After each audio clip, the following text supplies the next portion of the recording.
श्रीशैलेशदयाभास्वं धीरत्यादिगुणार्णवम् इतीन्द्रप्रवणं वन्दे रव्यजामहतरं मुनिं लक्ष्मीनाथसमारम्भां नाथयामनमध्यमाम् अस्मदाचार्यपर्यन्तां वन्दे गुरुपरम्पराम् यो नित्यमच्युतपदाम्बुजयुग्मरुग्म व्यामोहतस्थगितरान् तृणायमेने तस्मद्गुरोर्भगवतोश्च दयैकसिन्धोः रामानुजस्य शरणौ शरणं प्रपद्ये मातापिता युपदयका स्तनया विभूतिः सर्वं यतेव नियमेन मदन्वयानाम् आद्यस्तनप्लवते वकुलाभिरामं श्रीमत्तदङ्गयुगलं प्रणमामि मूर्धना भूतं चरस्य मगताद्वयभट्टनाथ श्रीभक्तिसारकुलशेखरयोगिवागान् भक्ताङ्ग्रेणु परकाल यतीन्द्रनिष्ठान् श्रीमत्पराङ्कुशमुनिं प्रणतोऽस्मि नित्यम्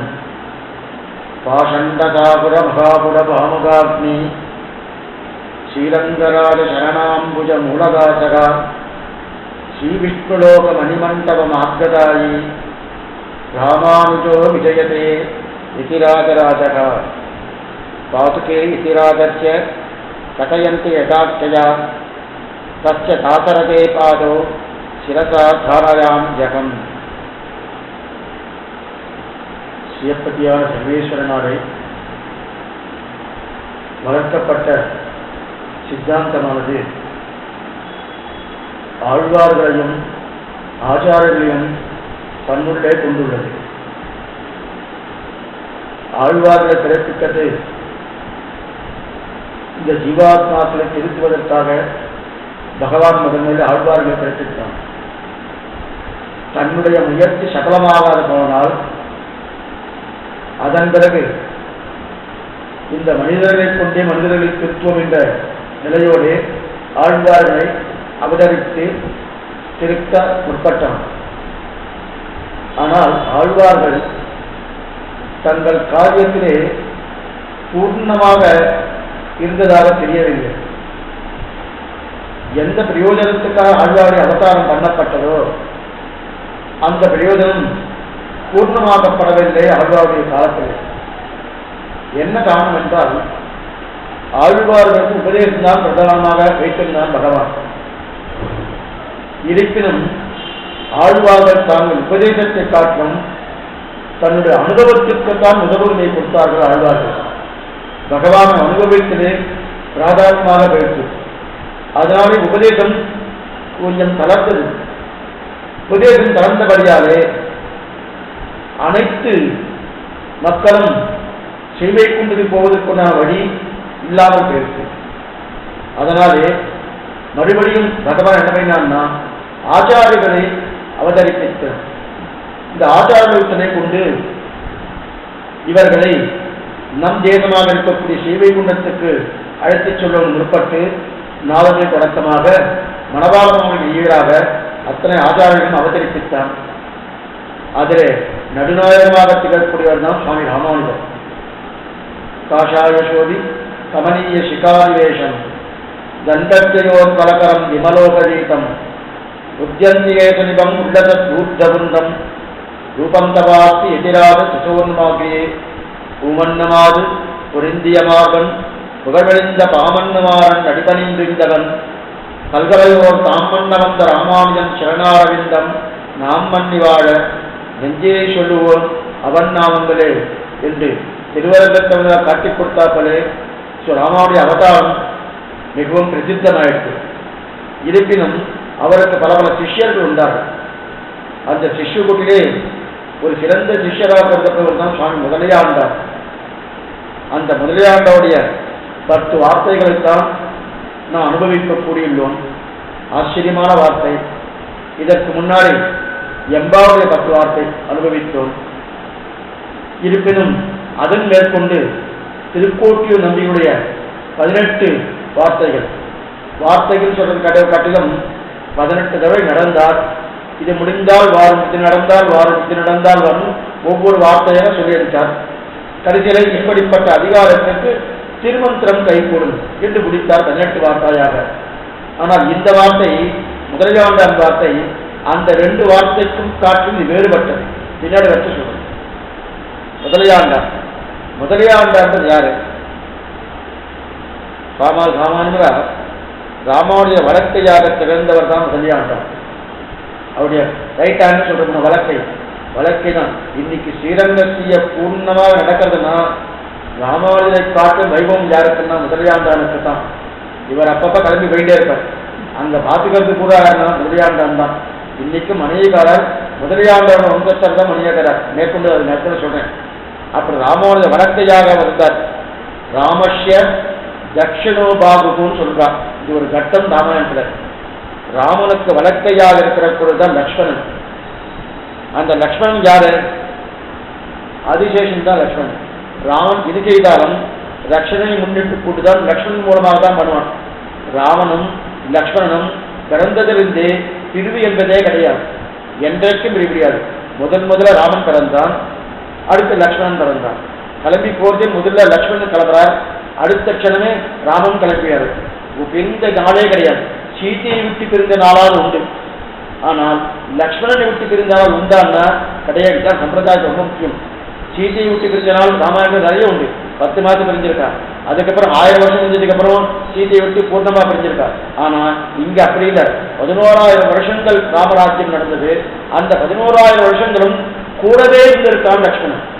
அதனால ராமத்திய தட்சிணோபாகுன்னு சொல்லப்படுகிறார். அப்படி கூடவே இருக்கக்கூடிய அந்த நிலையில இருக்கக்கூடிய அந்த பூலோகத்தை அவசரத்துக்குன்னே ராமுடைய அவதாரம் புனர்வசு நட்சத்திரம். புனர்வசு நட்சத்திரம் ராமுடைய அவதாரம். லக்ஷ்மணுடைய அவதாரம் ஆச்சரியமான அவதாரம். லக்ஷ்மண புஷ்ய நட்சத்திரம் பரதனுடைய அவதாரம். புஷ்யம் பூசம்னு சொல்லுவா, தமிழ பூசம்னு சொல்லுவா, சமஸ்கிருதத்தை புஷ்ய நட்சத்திரம் சொல்லுவா. புனர்வசுன்னு சமஸ்கிருதத்துல, புனர்பூசம் என்று தமிழ சொல்றான். புனர்பூச நட்சத்திரம் ராமனுடையது. புஷ்ய நட்சத்திரமான பூச நட்சத்திரம் பரதாழ்வானுடையது. அடுத்து லக்ஷ்மணனும் சத்ருகனும் என்ன நட்சத்திரம்? ஆத்மேஷா நட்சத்திரம். 1000 நட்சத்திரே அவதரித்தாரு. ஆனா பறக்கச்சே முதல்ல ராமன் தான் இருந்தான்.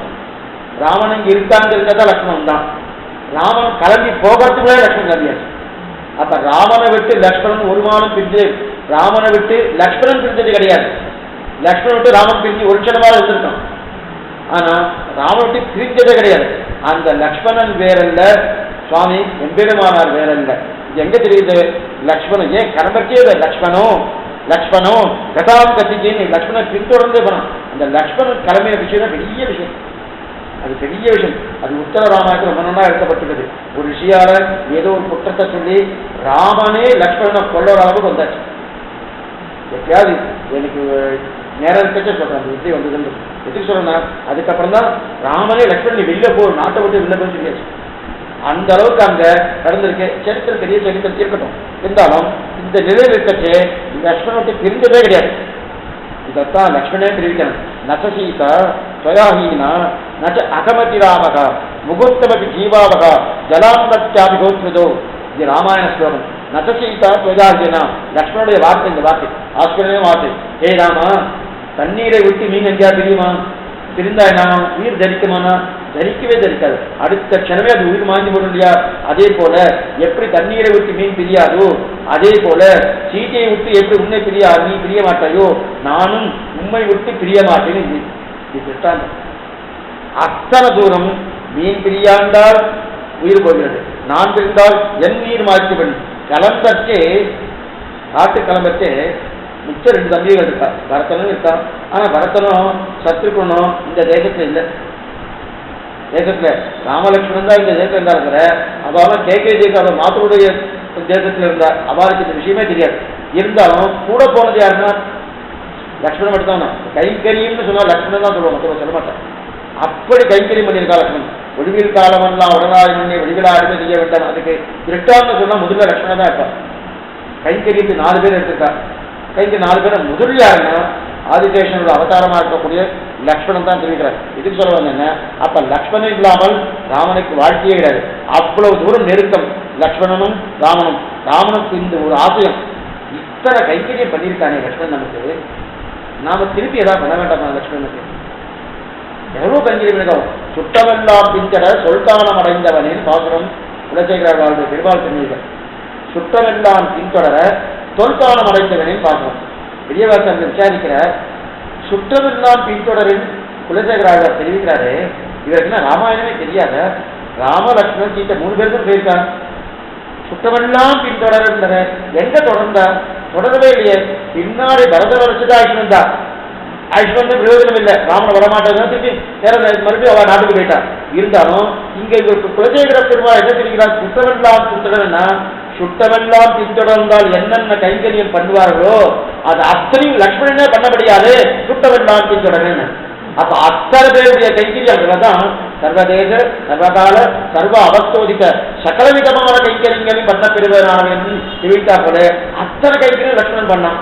அந்த கைங்கரியம் பண்ணது பெருசு இல்லை. அங்கிருந்து கிளம்பி நாட்டுக்கு வந்தாச்சு. பட்டாபிஷேகம் ஆகணும். பட்டாபிஷேகம் அந்த நாட்டில் கைங்கரியம் பண்ணிட்டு பிரச்சனை. காட்டுல யாருமே இல்லை. ஒரு கையால் திருவன் பெற்றப்படியும் ஒரு கையால வெஞ்சாமரத்தை மீண்டு கைங்கரியம் பண்ணினான்னு எழுதி வச்சிருக்காரு. யாரு? லக்ஷ்மணன் ராமனுக்கு. என்ன வியாக்கியாத்தா கேட்டிருந்தா, என்ன சுவாமி காட்டுலன்னா யாரும் கிடையாது, யாருமே கிடையாது, யாருமே இல்லாத நேரத்தில் ஒரு கைங்கரியம் பண்ணட்டும் வாசனம் இருக்கும். ராஜ்யத்துக்கு வந்தாச்சனும் எத்தனை பேர் இருக்கா போட்டான்னு கொண்டு காத்துருக்கா ராமனை கைங்கரியம் பண்ணுறதுக்கு. ஒரு கையால திருவன் பெற்றப்படி பிடிக்கலாம், ஒரு கையால சாமரத்தை கொடுத்துருக்கானா ஆளே இல்லையான்னா இதுக்கு என்ன ஆச்சரியமான ஒரு நிலை கிடைக்கிறேன். எப்படி இருக்கிறேன்னா இவருக்கு கைங்கரியம் பண்ணி பண்ணி பண்ணியே பழக்கமானபடியாலே இங்க வந்தால் இன்னொருத்தருக்கு விட்டு கொடுக்கிறதுக்கு ஒரு மனசே வரல. சுயம்பாகத்திலே தலிகை பண்ணி சாப்பிட்டால் ஒப்பு உண்ணா போறது இதுக்கு கிட்டாதவர் போக வேண்டாம். ரொம்ப நாடு ஒப்பு உண்ணா போறது இதுக்கு கிட்டாதவர் எடுத்திருக்காரு. எதுக்கு சொல்ல வந்து என்ன அத்தனை தூரம் கைங்கரியம் நேத்தரா இருந்தா சுவாமி லக்ஷ்மணன். அந்த லக்ஷ்மணனுக்கு திருப்பி நாம கைங்கரியம் பண்ணணும்னு ஆசை.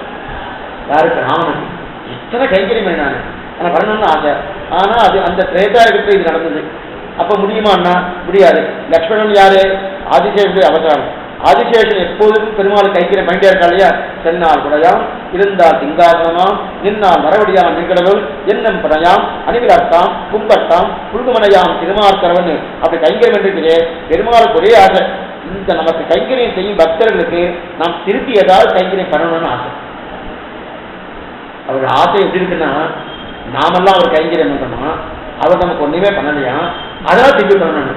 நியாயமா பார்த்தா அவர் பண்றத ஒரு துளி ஒரு கிஞ்சிட்டு கூட நம்ம பண்றதே கிடையாது. அத்தனையும் அவர் பண்ணிடுறாரு. பண்ணி முடிச்சதுக்கு அப்புறம் என்ன பண்றேன்னா ஐயோ இத்தனை கைங்கரியம் பண்ணாலே பண்ணாலே நான் திருப்பி நான் பிரத்யுபகாரம் ஒரு உபகாரம் பண்ணிருக்கேன், பிரத்யுபகாரம் பண்ணணும், பிரத்யுபகாரம் ஏதாவது பண்ண வேண்டாமான்னு பெருமாள் யோசனை வைத்துட்டாங்க. ஏன்னா இது உத்தமனுடைய லட்சணமே தான்.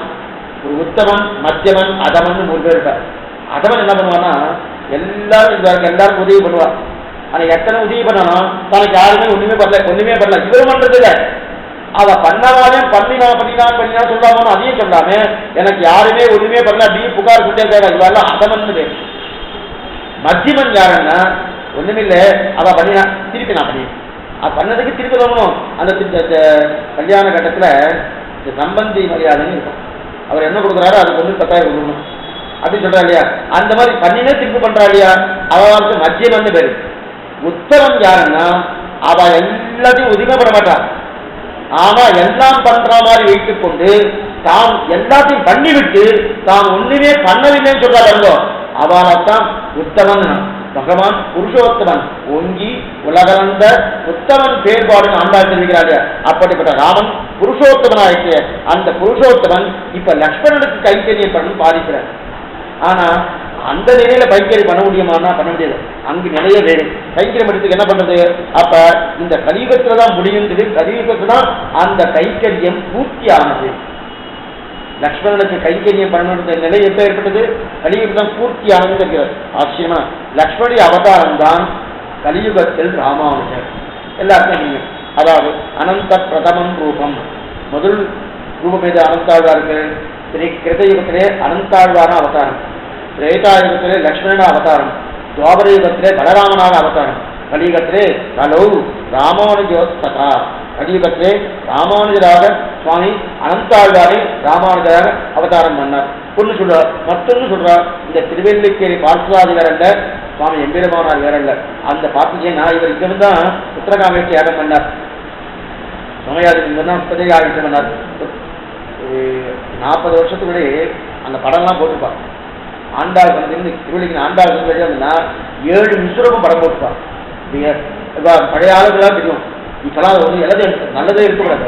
எல்லாரும் 7 விஸ்வரம். முதல் விஸ்வரூபம் வந்து யசோதைக்கு வாழையில காட்டுறதுதான். அதுல இருந்து கடைசி விஸ்வரூபமா இருக்கக்கூடிய உத்தவருக்கு காட்டுறது விஸ்வரூபம் அது போட்டுப்பா. அது கருத்துட்டு புத்திரகாமேட்டியாக பண்றதை பத்த போட்டுட்டான். புத்திரகாமேட்டியாக இங்கதான் பண்ண உடனே பெருமாள் எழுந்தார். யாரை போல புத்தம் எழுந்தார், உம்ம போலன்னார், எம்ம போல ரெண்டாவது கிடையாது நானே வரேன். அதனால இவரே கிளம்பினார். அதனால்தான் சாஸ்திராதி வேற இல்லை, எம்பெருமானார் வேற இல்லை. இது எங்க தெரியும்னா எல்லா உற்சவத்துக்கும் ராசா எழுவார். அது எந்த ஆழ்வார ஆதாரம் விட்டு கொடுக்க மாட்டார்.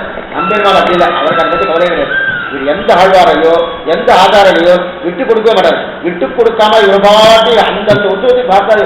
ஒவ்வொரு உற்சவத்தையும் எழுவார். திருமேஷாவரா எழுவார், அது மாதிரி யாரை வந்தாரா எழுவார், ஆண்டாரா எழுவார், எல்லாத்தையும் எழுவார். ஆனா எம்பெருமானாரை தவிர ஏன் எம்பெருமான மனோரமனும் எழுவார். ஏன் இவன் எம்பெருமானார் தவிர எழுத மாட்டார்னா எம்பெருமானார் வேற இல்லை, இவர் வேற இல்லை, இவர் இவருக்கு வந்துடலாமா? அதனால எம்பெருமானார் சொன்ன இவர் தான் எம்பெருமானார் மட்டும் தான் தனித்து இருப்பார். வார்த்தாதி வேற மாட்டார். அதுலேருந்தே இருக்கலாம் எம்பெருமானார் வேற இல்லை, வார்த்தாதி வேற. அப்படிப்பட்ட சொல்லை அந்த நிலையில் இருக்கிற ஆதிசேஷன் அவதாரமே ஹலோ ராமானுஜர் அவரே ஆதிசேஷன் ஆராய்ந்து அவதரித்தார். ஆதிசேஷன் தான் லக்ஷ்மணன், பலராமன், ராமான், இந்த 4 யுகத்தில் 4 அவதாரம் ஆயிடுச்சு. இதே போல பகவான் அவதரிக்கணும் இல்லையா? ஆதிசேஷன் முதல் யுகத்திலே ஆதிசேஷன், 2ஆம் யுகத்திலே லக்ஷ்மணன், 3ஆம் யுகத்திலே பலராமன், 4ஆம் யுகத்திலே கலியுகத்திலே ராமானுஜர். இப்போ அதே போல முதல் யுகத்திலே ஸ்ரீமன் நாராயணர் பகவான் அவதரன், 2ஆவது யுகத்திலே திரேதாயுகம், திரேதாயுகத்திலே ராமனாக, அதே துவாபர யுகத்திலே கண்ணனாக, இப்ப என்னவா வந்து கலியுகத்திலே தாசரதியாக. அந்த தாசரதி தான் முதலியாண்டான். அப்ப முதலியாண்டான் வேறல்ல, சக்கரவர்த்தி திருமகனான ராமன் வேறல்ல. அந்த முதலியாண்டானுடைய 10 வார்த்தை தான் பார்க்கப்படும். அப்ப யார் இந்த முதலியாண்டான்? தாசரதின்னு பேர். தாசரதினா தசரதனுக்கு புத்தரன் தாசரதி, தயரதற்கு மகன் தன்னை அன்றி மட்டிலேன் தன்னமாக. ஆனா பாருங்க, இவரும் புனருசு நட்சத்திரம் தான் அவதாரம். சித்திரை புனருசு தான், ராமனும் சித்திரை புனருசு தான். இதுலேருந்தே தெரியுது 2 ஒன்றுதான். ஏன்னா எது போறன்னா திருவங்கி ஆழ்வார் கார்த்திகை நட்சத்திரம், கிருத்திகை கார்த்திகை மாசம். அதே போல நம்பில்லையும் கார்த்திகை நட்சத்திரம், கார்த்திகை மாசம். அதனால்தான் நம்பில்லைக்கு கலிகண்டி தாசர்னு பேரு, திருக்கலிகண்டி தாசர்னு பேரு. அந்த நம்பில்லை வேற திருவங்கியாளர்கள் அவருடைய புனரவதாரமே நம்பில்லையா வச்சுக்கலாம். அதனால்தான் செங்கனாலைக்கு இருந்தும் சிங்கவேல் குழந்தை எங்கலீக நம்பிராமன் இருந்தவன் நூற்புலவன் தெரிகிறார். இருந்தவன் நூற்புலவன் யார் சொல்றாருன்னா திருவங்கையாளர் தன்னை தெரிவிக்கிறார். எங்க அபூர்வ கஷேத்திரத்தில் லட்சுமி நரசிம்ம பெருமாள் சொல்றார், என்னை யாரும் நினைச்சிட்டு இருக்க, கர்வ தரக்க மாட்டேன், யார் நினைச்சிட்டு இருக்க, இருந்தவன் திருவாரூர் கட்ட புலவன் நான் அப்படின்னு தன்னை நன்னா தெரிவிக்கிறார் திருவங்கையாளர். அது வியாக்கியானம் வரணும். அவருக்கு அப்ப வியாக்கியானம் பண்றதுக்கு அவகாசம் இல்லை.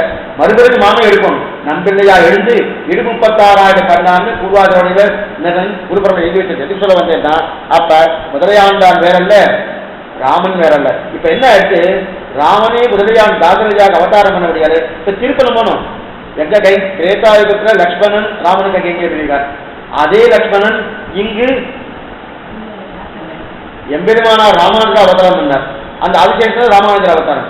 அதே அங்க இருக்கக்கூடிய ராமன் இங்கு தாசரதியான முதலியாண்டானாக அவதாரம் பண்ணார். அப்ப முதல்வன் ஆச்சாரனாக இந்த ராமன் முதல்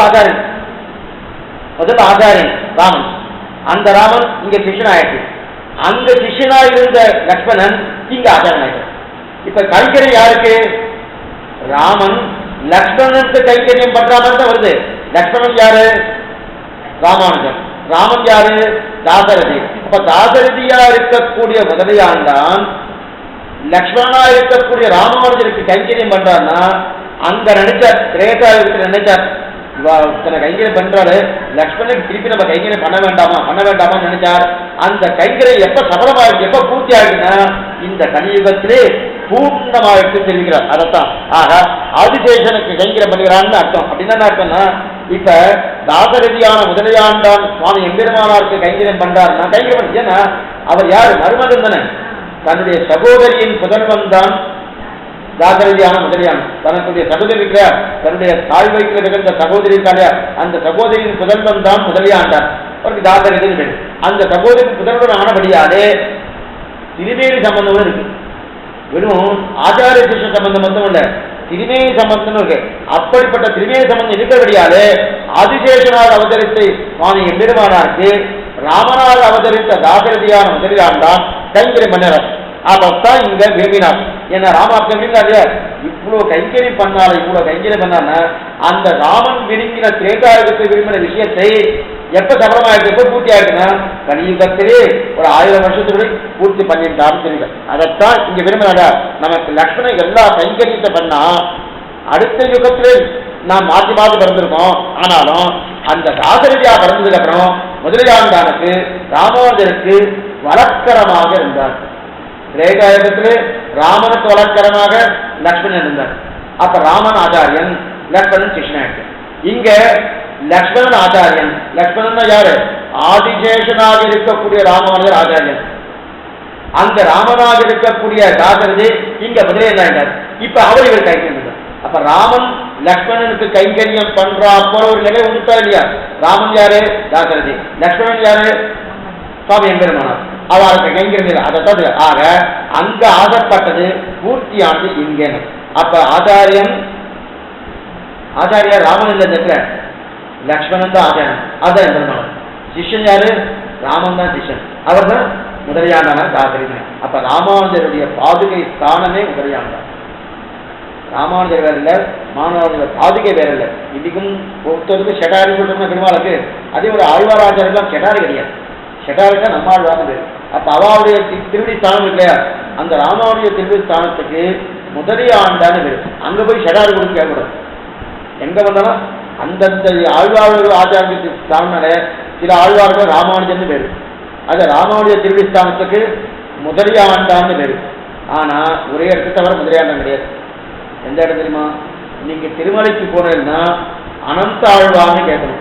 அங்க போய் முதலியாண்டான்னு கேட்கக்கூடாது. அங்க போய் முதலியாண்டான்னு கேட்கக்கூடாது. அங்க போய் அனந்த ஆழ்வான். அதே போல நம்மாழ்வார் திருவிழிக்கு மதுர கவிகள்னு பேரு ஒரு இடத்தை தவிர.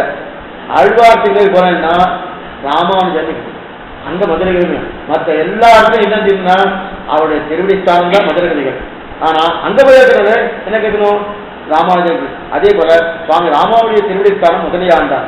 அந்த முதலியாண்டர் எல்லா தினத்திலும் ஸ்ரீபெரும்புதூர் போனால் முதலியாண்டார், எங்க போனாலும் திருவள்ளிப்பள்ளி வந்தால் முதலியாண்டார். ஆனா அந்த திருமலைக்கு போனால் அங்க அனந்தாழ்வாருக்கு அந்த பிராதானியம். அனந்தாழ்வான் தெரியுங்க. ராமானுஜ பதச்சாயா. ஏன் கோவிந்த பெருமாளுக்காரு அவர் ராமானுஜர் பதச்சாயா, ராமானுஜர் நிழல், திருவடி நிழல் கோவிந்த பெருமாள் என்பார். திருவடியே முதலியாண்டார். அப்ப திருவடியே என்பது வேறு, திருவடி நிழல் என்பது வேறு. திருவடியே என்றது முதலியாண்டார், திருவடி நிழல் என்பது ராமானுஜ பதச்சாய கோவிந்தாச்சாய பாயினி என்று பார்க்கலாம். அதே போல ராமானுஜ பாதுகே எதிராஜத்திய இதனுடைய பாதுகையாக கொண்டாடப்படுகிறார் இவர். கதையன்க யதார்த்தையா, யாருக்கு ராமானுஜ பாதுகை என்கிற பட்டம் இருக்கோ சத்திய தாசரதி பாதோ. முதல்ல ஸ்லோகம் பார்த்தலையா, பாதுகை எதிராஜத்திய கதையந்தி யதார்த்தையா தஸ்ய தாசரதே பாதோ சிரசா தாராயாம் யகந்திரிய. தஸ்ய தாசரதே பாதோ சிரசாம் தாராயாமி. அந்த தாசரதி என்று பெயர் பெற்ற முதலியாண்டான் திருவடியில் சிரசா தாராயாம் ஜகம், அந்த திருவடிகளை என்னுடைய தலையாலே நன்கு வணங்குகிறேன். இந்த ஸ்லோகத்துக்கு அர்த்தம் நன்கு வணங்குகிறேன், நன்கு தரிக்கிறேன். இந்த ஸ்லோகத்துக்கு இப்ப முதலியாண்டான் ராமானுஜருக்கு மருமகன், ராமாவுடைய சகோதரன் திருக்குமாரன் முதலே பார்த்தோம். அப்படி இருக்காச்சு. அதனால தேக பக்தி இருக்கு, சரீர சம்பந்தம் இருக்கு. ஏன்னா அநேகமா ஆத்ம சம்பந்தத்தை தான் ரொம்ப பெருசா கொண்டாடுவார். சரீர சம்பந்தம் கூடாது கூடாது கூடாது. ஏன்னா ஆழ்வார் ஆத்ம பக்தி தான் எல்லாமே. சரீர சம்பந்தம் கூடாதுங்க. ஆனா ஒரு சுவாமியுடைய திருமேனுக்கு கிடைப்பதுன்றது அவ்வளவு எவ்வளவு உயர்த்தி தெரியுமா? திருமேனி சம்பந்தம் கிடைக்கிறதுனா எத்தனை உயர்த்தி தெரியுமா? சரீர அதாவது திருமேனா சரீர சம்பந்தம், ஆத்ம சம்பந்தம் இருக்கு, எல்லாருக்கும் ஆத்ம சம்பந்தம் உண்டு. ஆனா திருமேனி சம்பந்தம் எல்லாருக்கும் இருக்கும்னா ஒண்ணுமே இல்லை. உரத்தாழ்வார் எவ்வளவு நொடியை கலக்கம் பெரும்புகடாம் நெஞ்சபுக்குரம்பாம் குடியை கலக்கணும் ஊரத்தாழ்வான் சரணு பஞ்சபுக்கு 3 முக்குறுமுறை இருந்து புறத்தாழ்வார். அவர் ரொம்ப பாவப்படுவாராம். எத்தனைதான் இத்தனைக்கும் உயர்ந்த சிஷ்யர், அது மட்டும் இல்ல பிரதான சிஷ்யர், அது மட்டும் இல்ல அவருக்கு ஏகாந்தமான சிஷ்யரான புறத்தாழ்வார் தான். ஸ்ரீபாஷ்யம் எழுதுற அளவுக்கு சிஷ்யர் தான். எத்தனை வைபவம் இருக்கு. ஏன் விஜயவாச்சம் தாய்ப்பறம் ஆச்சாரத்துவம் சிஷ்யத்துவம் பூர்த்தி உண்டுன்னா புறத்தாழ்வாருக்கு தான் தவிர எம்பீரமானார் கூட இல்லேன்னு சொல்ற அளவுக்கு வைபவம்னா அவர் நினைப்பாராம், எத்தனைதான் எனக்கு அத்தனங்க சிஷ்யரா இருந்தாலும் திருமேனி சம்பந்தம் எனக்கு இல்லையே, முதலியாண்டானுக்கும் எம்பாருக்கும் தானே இருக்குன்னு பொறாமையாக சொல்றது அர்த்தம் இல்லை, அது ஒரு பெருமையா சொல்றேன். நாம சொல்லுவோம் அவருக்கு கிருஷ்ணசுவாமி எனக்கு தான் ஒண்ணும் இல்லை அப்படின்னு. அந்த பொறாமைக்கு நம்முடைய பிறப்பினுக்கும் பொறாமை என்றால் பெருமையும் பெற்றோம் மனோரம தவிக்கிறார்.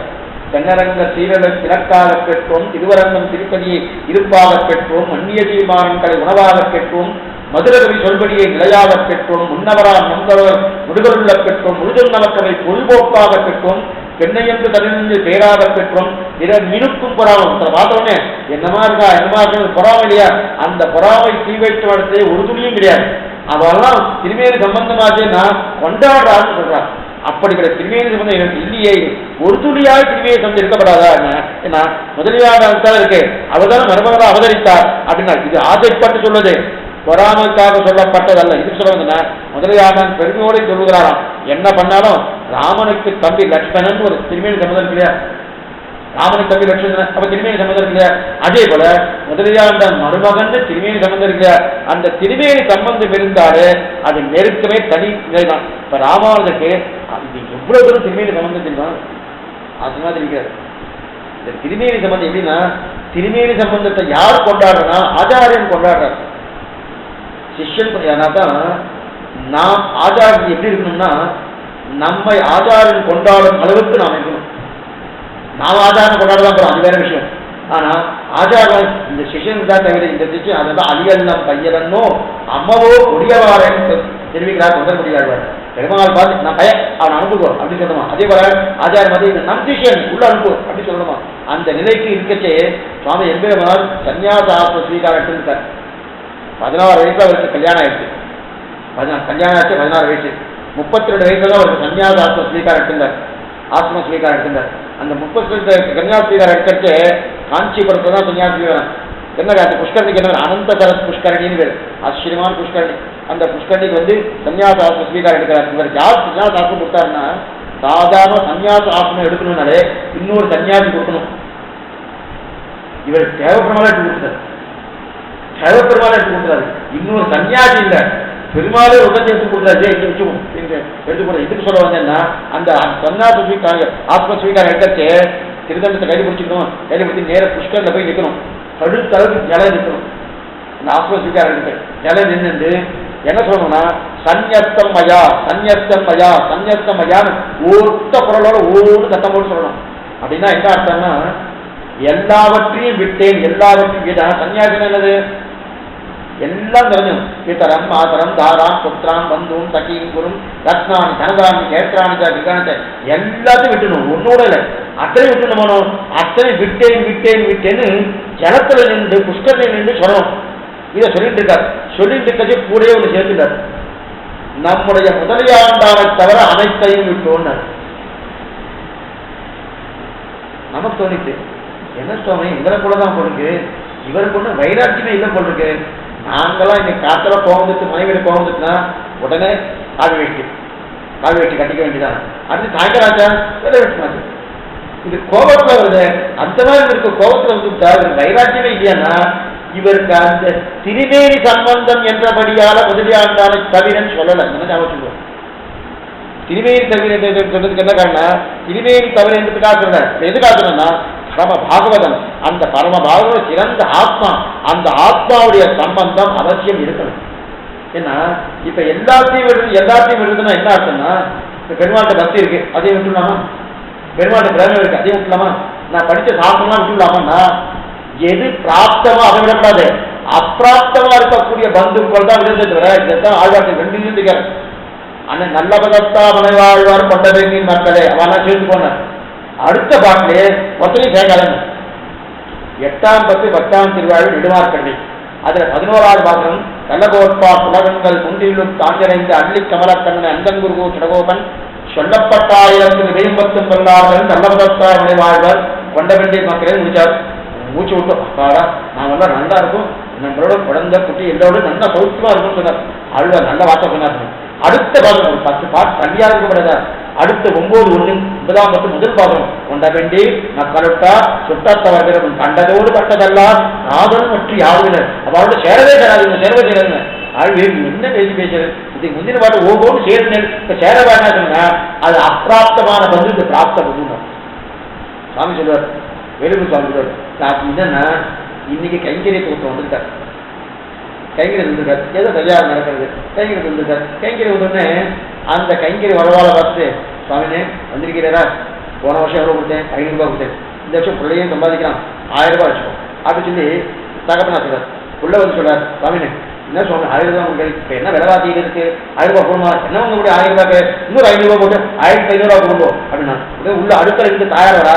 1500 என்ன பண்ண முடியும், ஒரு இன்னைக்கு பருப்புன்னா 200 பேர் இருக்கு, அப்படி போயிட்டு இருக்கு, என்ன வாங்க முடியும், ஒண்ணுமே பண்ண முடியாது, என்ன நினைச்சிருக்க 2 பேர் சம்பாதிக்கணும், 2000 ரூபாய் கொடுக்கும் அப்படின்னா இப்படிப்பட்ட மக்கள் எப்படிப்பட்ட மக்கள் நல்லதான் வாழ்வாங்க. இந்த பந்துக்கள் நல்ல வேண்டிய பந்துக்கள், பிராப்த பந்துக்கள். அந்த பந்துக்கள்னா உள்ள வர வந்தவொடனே போன வருஷம் எவ்வளவு ரேட் கொடுத்தேன், 500 கொடுத்தேன், எனக்கு இந்த வருஷம் உங்களுக்கு சரியா இல்லை, 200 ரூபா கொடுக்காம பாக்குறேன் தகப்பனா சொல்றாரு. ஏன்பா 200 100 மாத்தினா தேவையில்லையே உள்ள சொல்றான். அதெல்லாம் முடியாது, யாருக்கு நான் பின்னாடி கல்யாணம் கொடுத்தா எவ்வளவு வேலை இருக்கு, எவ்வளவு காசு செலவாது, 50 கொடுக்க போறோம் அப்படின்னா இவா கொண்ட வேண்டும். அப்ப இந்த பந்து அப்பிராப்தமான பந்து. பிராப்த பந்து எது இத்த சொல்றாடியா, அப்படிப்பட்ட பிராப்த பந்துக்கள் உத்தேசம். அதனாலதான் சன்னியஸ்தம் வயா சன்னியஸ்தம் வயா சன்னியஸ்தம் வயா சொல்றதையும் எம்முடைய முதலியாவதாரை தவிர மற்ற அத்தனையும் விட்டு அப்பனா அந்த இடத்துல வேற யாராவது சொல்லிருக்காங்கணும், எம்பாரும் கூட தான் சொல்லியிருக்காங்கணும். இத்தனைக்கும் எம்பார் யாரு, தன்னுடைய சகோதரி, தன்னுடைய தாயாருடைய சகோதரின் புதல்வர். இவர் யாரு, தன்னுடைய சகோதரி புதல்வர். இன்னும் வயசுல பார்த்தா இவர் தெரியவர், முதலியான தெரியவர், எம்பார் தெரியவர். எம்பாரை விட்டுட்டு சொல்லிக்கிறாம சொல்றார். ஆனா என்ன சொல்லிக்கிறார், தன் முதலியாண்டான தவிரன்னா அப்ப முதலியாண்டார் எத்தனை பற்று இருந்தா, எத்தனை ஆதரவு இருந்தா, எத்தனை ஆசை இருந்தா, சன்னியாச ஸ்வீகார ஆத்மா எடுக்கத்தையும் உடைய முடியலன்னா அத்தனை தூரம் அந்த முதலியாண்டு இருக்கக்கூடிய வைபவம். அந்த முதலியாண்டான் தாசரதி பேட்டைன்னு பேரு. இன்னைக்கு பேட்டைன்னு பேரை மாற்றிட்டான், வேற ஏதோ மதத்தின் பேரை வச்சு பேரை மாற்றிட்டார். ஆனா பேட்டை பேட்டைன்றார். அதுதான் அவருடைய அவதாரம். சித்திர மாசம் புனர்வசு நட்சத்திரத்துல இன்றைக்கும் சித்திர அந்த ஆணம் திருவாதிரை முடிஞ்ச உடனே அந்த மாலை தான் இங்க வரும். அதே பெரிய மாலை எங்கேயுமே போகாது. சுவாமி நேர கண்டபடி சாத்தா ஆகும், நேர ஆண்டாள் இருந்து போயிடுவார். அங்கதான் எங்க போனாலும் தங்கைட்ட படத்துல கொஞ்சம் நல்லா இருக்கும். தங்கைட்ட போய் உட்காந்துட்டு அந்த திருமேனி தெரியணும். அங்கதான் ஏகாந்தமான தியானம் 2 மணியாது. உள்ள யாரும் இருக்க மாட்டான். அண்ணன் ஆளவட்டம் பின்னாடி வேர்வை துணிகள். அப்பதான் தானுகந்த திருமேனி, தபரகந்த திருமேனி, தாரான திருமேனி, தானுகந்த திருமேனி கூட்டமா தெரிவிக்கணும். அந்த அந்த படம் எடுக்கிறது, பாம்பு படைக்கிறது, படம் எடுக்கிறது, அது மாதிரியே இந்த திருமுருகு. அந்த திருமுகத்தில் அப்படி வேர்வை துணி ஆளவட்ட கைக்கணும். அந்த மாலை என்ன ஆகும்னா நேரம் இங்கதான் வரும். முதலியாண்டான் தாசரதி பேட்டைகள் அங்க வந்து அடுத்ததான் இங்க சாம்பராகணும் பெரியவர்கள் அந்த காலம் சொல்லியிருக்காங்க. இன்னைக்கு நடக்கிறதுன்னு தெரிவிக்கிறார். இது சொல்லுவதுன்னா அந்த சித்திரவாசம் புனர்வச நட்சத்திர அவதாரம் அந்த திருமேனி சம்பந்தத்துக்கு அவ்வளவு ஏற்ற. ஏன்னா பிராப்த பந்துக்கள் தான் தேவை. ஏன்னா அப்பிராப்த பந்து தேவையில்லை. என்ன சொல்லி எல்லாத்தையும் விட்டேன், பெருமாட்ட பத்தியும் விட்டுட்டேன் சொல்ல முடியுமா? அது தேவை. அதனால் வைராக்கியம் இருக்கு. சிப்பெருமானுக்கு வைராக்கியம் என்ன போடுங்கன்னா வைராக்கியம் இதுல இருக்கணும். மற்ற விஷயத்த வைராக்கியம் இல்லை, பெருமாளுக்கு வைராக்கியம் இருக்கணும்னா தேவையில்லை. இது சொல்லுவாங்க. அப்ப இதுக்கு அந்த சம்பந்தம் அந்த திருமேனி சம்பந்தத்தால தான் சொல்லியிருக்காரு. ஏன்னா பிராப்த பந்துக்களை விடுதல் என்கிற அவசியமே கிடையாது. அப்பிராப்த பந்து தான் விடணும். திருமேனி முதலியாண்டான் திருமேனி சம்பந்தம் எவ்வளவு ஏற்கனா ஏற்கனவே ராமானுஜருக்கு பெரிய திருமணத்துக்கும் திருமேனி சம்பந்தம் உண்டு. பெரிய திருமணம் யாரு? தன்னுடைய தாய்மாமன், தன்னுடைய தாயாருக்கு அண்ணா, தாய்மாமனுடைய சகோதரனுடைய தாய்மாம சம்பந்தம். இப்ப பெரிய திருமலைக்கும் இவருக்கும் சம்பந்தம். அதே போல அந்த சம்பந்தம் இருக்கு. ராமானுஜருக்கு மருமகன் தான் முதலியாண்டான், பெரிய திருமலைக்கு மருமகன் தான் சுவாமி ராமானுஜன். அந்த சம்பந்தம் இருக்கு. அங்கேயும் திருமேனி இருக்கு. இன்னொரு சம்பந்தம் ராமானுஜன் எம்பாருக்கும் ஒருத்தருக்கு ஒருத்தர் சகோதரியுடைய சம்பந்தம் உண்டு. ராமானுஜன் எம்பாருக்குன்னா எதுக்கு திருமேனி சம்பந்தம் சொல்றேன்னா திருமேனி சம்பந்தம் உத்தேசமா இல்லையானா இது ரொம்ப உத்தேசம். நம்ம நினைக்கிற மாதிரி இல்லை. திருமேனி சம்பந்தம் தான் ரொம்ப உயர்த்தி உரத்தாத அதான் சமப்பட்டு இருக்கிறோம்.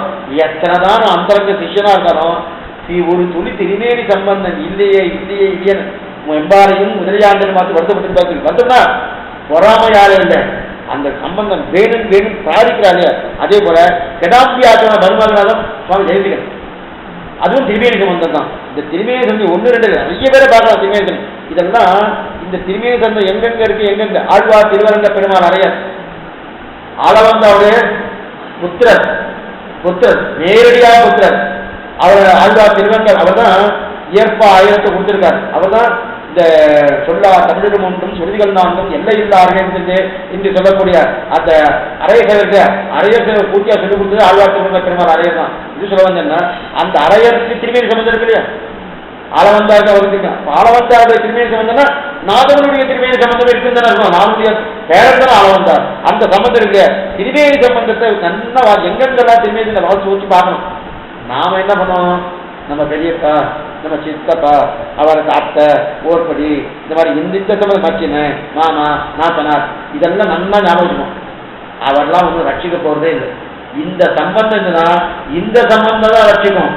அந்த சம்பந்தம் ஒன்னாலும் மச்சித்தாக உட்கத பிராணாக போதையந்த பரஸ்பரன் இந்த திருமேனி சம்பந்தம் ஒவ்வொன்றும் வச்சுருந்தா இந்த சம்பந்தம் அதனால்தான் நல்ல பதத்தாலும் அனைவாழ்வார். இந்த வார்த்தை நம்மளோட படத்துக்கான நல்ல பதத்தால் அந்த சம்பந்தம் தான் வேணும். அந்த சம்பந்தத்துக்கு தான் பூர்ணமா தெரியுமே தவிர மற்றொரு சம்பந்தம் தேவையில்லை. அப்படிப்பட்ட பூர்ணமான திருமேனி சம்பந்தம் படைப்பார் முதலியான. ஏன் இத்தனையே ஆண்டாள் என்ன சொல்லியிருக்கார் பாட்டு பார்ப்போமா? தூமணி மாடத்து சுத்தம் விளக்கரிய தூபங்கவள ஸ்ரீலமேல் கண்மலகம் மாமான் மகளே மறிக்கதவும் காதல்வாய். மாமான் மகளேன்னு இவள் ஒரு பிராமண பெண். இவள் பாடுறது தீவிர புத்தூர். இது எங்க இந்த பாட்டு போறது? கோகுலத்துக்கு இந்த பாட்டு, இந்த ஊருக்கு இல்லை, கோகுலத்துக்கு. கோகுலம் அது வடக்கு தேசம். இவ போனாலா இவ ஸ்ரீரங்கத்தையே தாண்டி வரான் கிடையாது. கோகுலத்துக்கு போயிட்டு அங்கே யாரும் உறவுக்காரலாம் மாமா மாமா, அந்த மாமா பொண்ணு எனக்கு உறவுன்றாங்க.